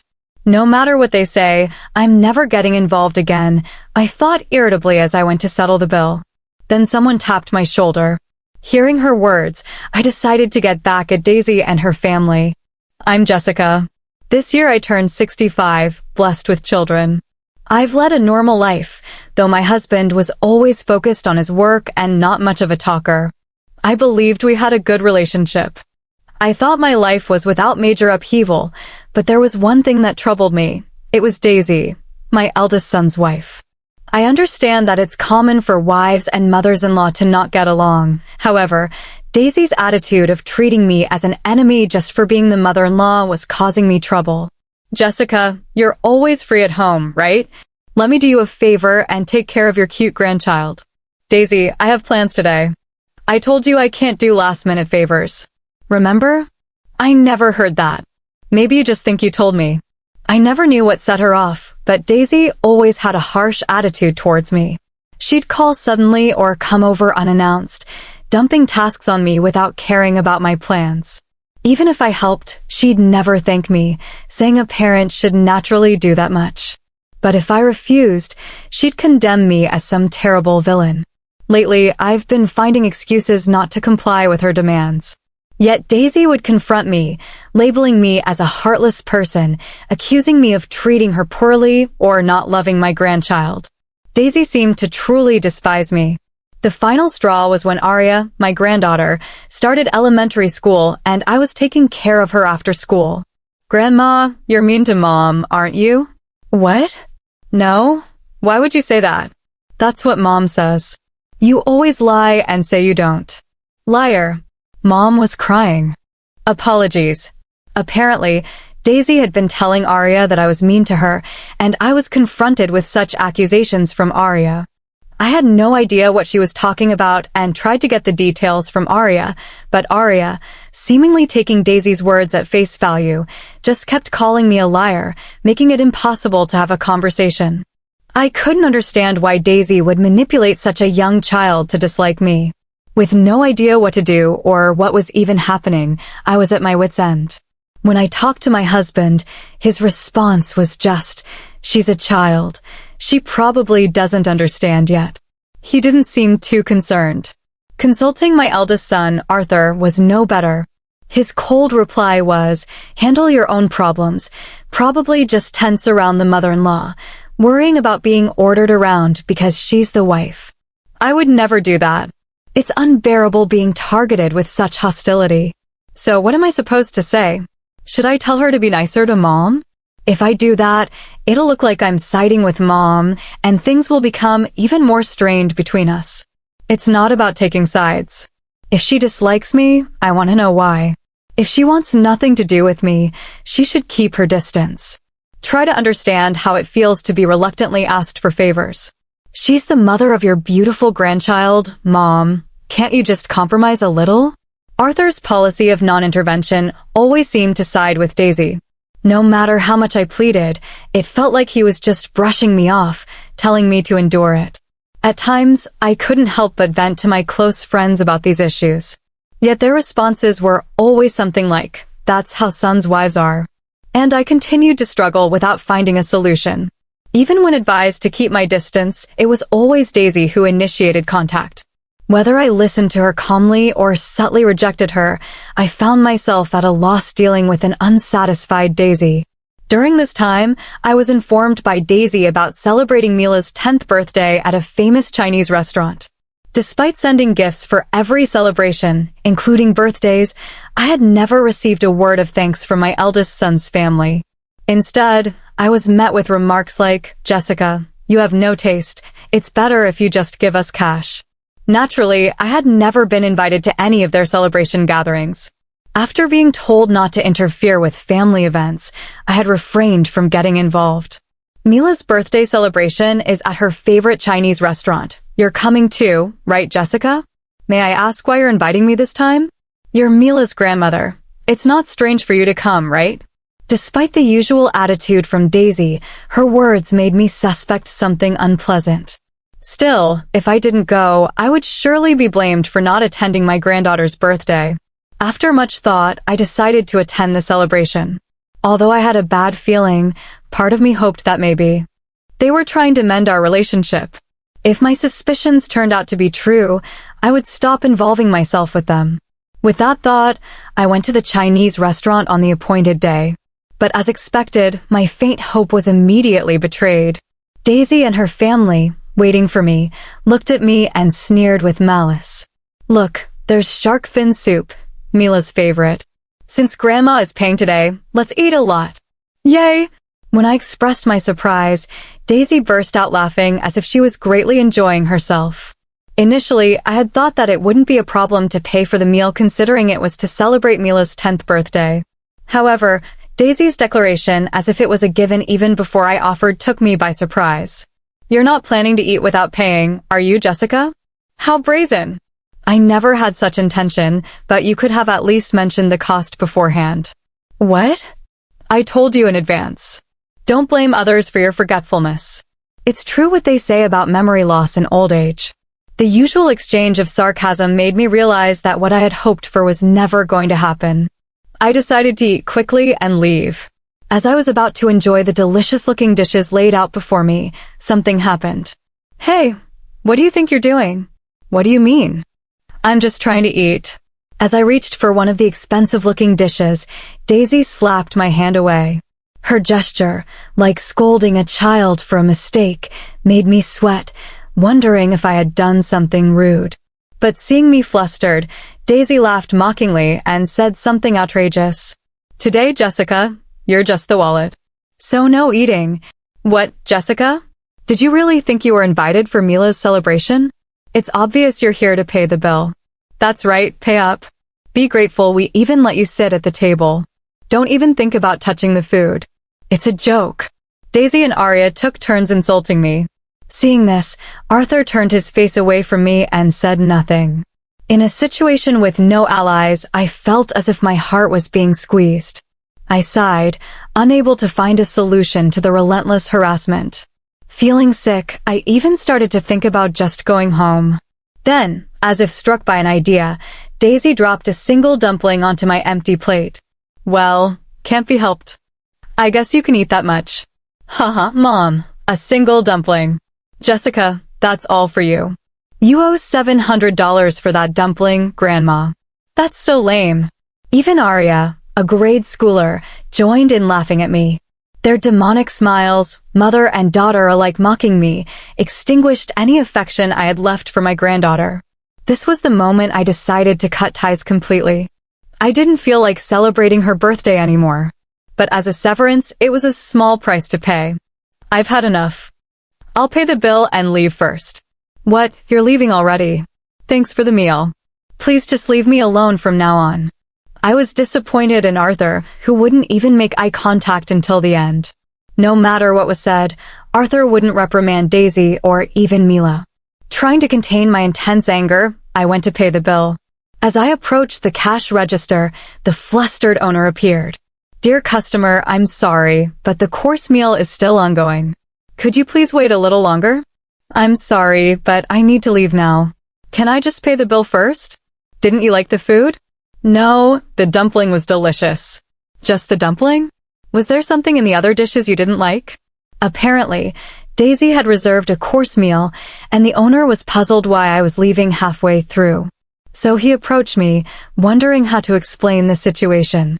Feeling foolish to cover for my eldest son's family, I blurted out, I'm apparently just the wallet. Then someone tapped my shoulder from behind. It was Mila, a friend who had listened to my complaints before. I saw everything just now. It's much worse than what you told me. Mila, when did you get here? Just before you all arrived. I heard the whole thing as it happened. Mila was at the same restaurant with her colleagues from work. She happened to see the way my eldest son's family was treating me and hurried to talk to me as I was heading to the register. Seemingly more outraged than me at my son's family's behavior, Mila said, "You don't need to pay," and stopped my hand. Listen, Jessica, even if it's your grandchild, that behavior is not normal at her age. She should know better than to treat family that way. But no matter what I say, nobody listens to me, not even my son Arthur. So you're just going to let them walk all over you. Mila's words made me realize something. Looking back, my eldest son's family, unconcerned about me, was happily chatting and enjoying their meal.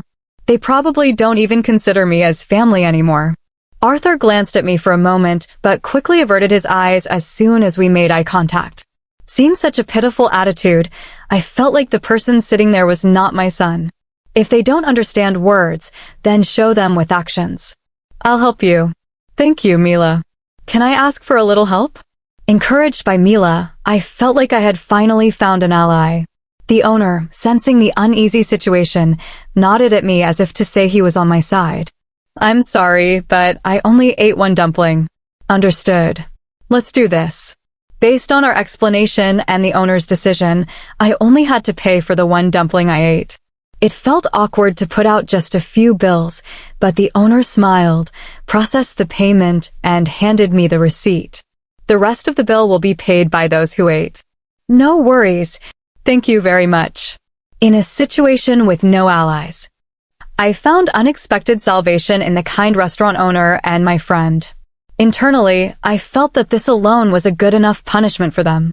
But after receiving advice from Mila, I wasn't planning to let their divine retribution end there. I'm sorry and thank you so much for today. It's all right. From now on, if they treat you badly, speak up firmly, okay? Yes, thank you. Actually, I have another favor to ask if that's okay. I thanked Mila and made a request before watching her return to the restaurant. Then I headed home, ready to deliver a final blow to my eldest son's family the next day. When my doorbell rang, I was sure it was Daisy. I had anticipated that she would come to complain about the payment from yesterday. Sure enough, the monitor showed Daisy glaring at the camera with a furious expression, and I went to the door. What do you mean, Jessica? Not paying for yesterday's food and drinks? What kind of reasoning is that? Food and drinks? What are you talking about? Don't play dumb. It's about Mila's birthday party yesterday. That's right.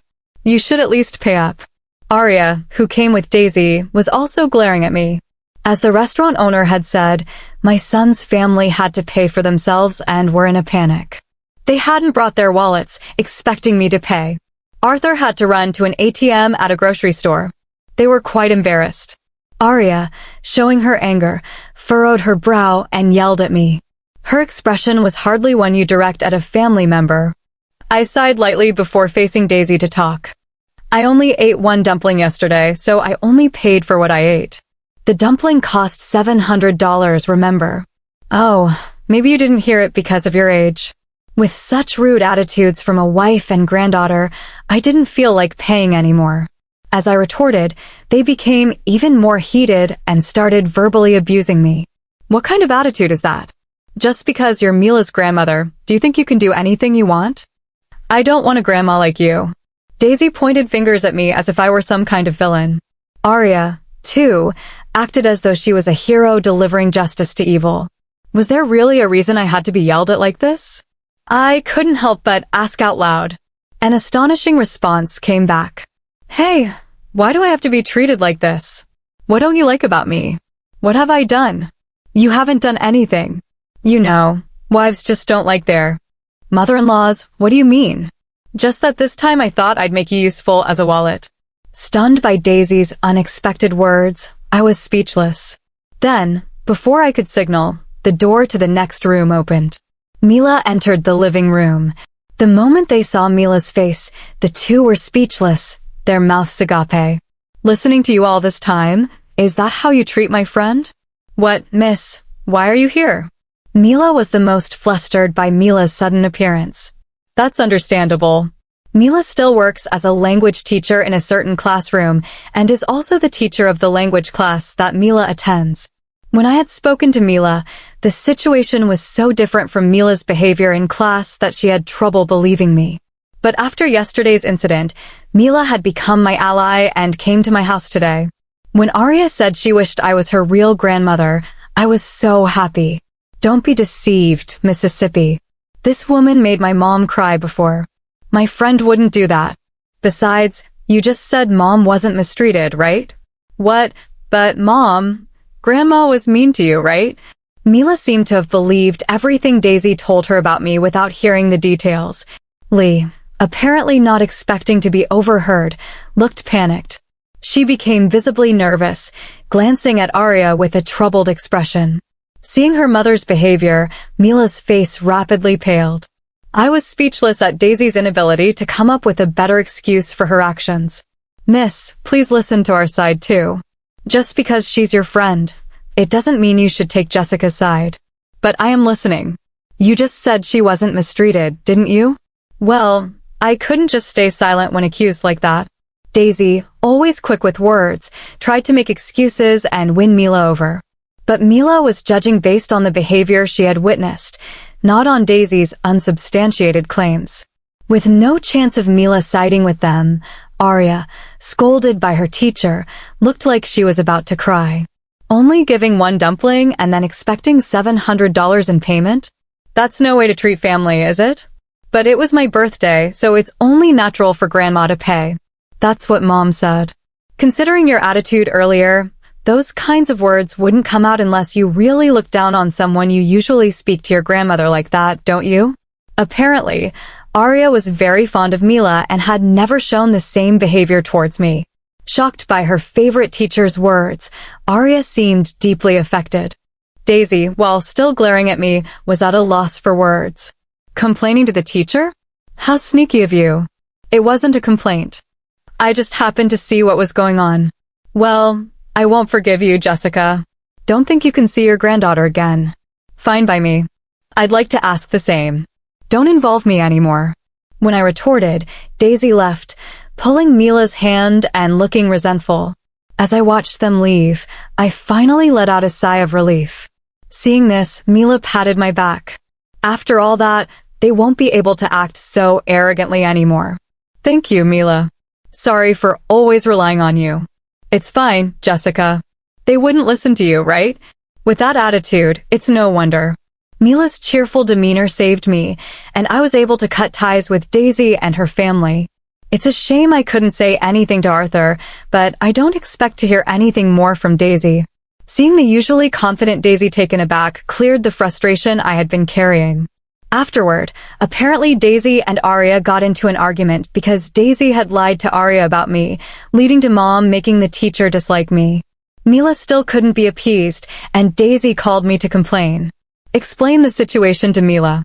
Is it okay for Arya to stop going to her language class? What's there to explain? Mila saw everything for herself. What more is there to say? If you admit to harassing me, then my story won't be a lie. Why? You could at least agree with me on that. No way. That's your responsibility. You should sincerely apologize to Arya. Daisy called me several times, but since she told me to stay away, I stopped answering. Arthur also called, confused about which side to take between Daisy and Arya. Disgusted with his indecisive attitude, I echoed the words once said to me, handle your own problems. Arya continues to attend Mila's class and has become much quieter since being scolded that day. Well, she was too energetic before, so maybe this is just right for her now. As a sign of reflection, I hope so. Don't worry about it, Jessica. As a teacher, I'll keep an eye on her. Thank you. I owe you so much, Mila. Don't mention it. We're friends after all, Mila said this nonchalantly. Please don't worry about it. I couldn't help but feel grateful to Mila. Next time, I plan to go out with Mila and finally enjoy the Chinese meal we missed.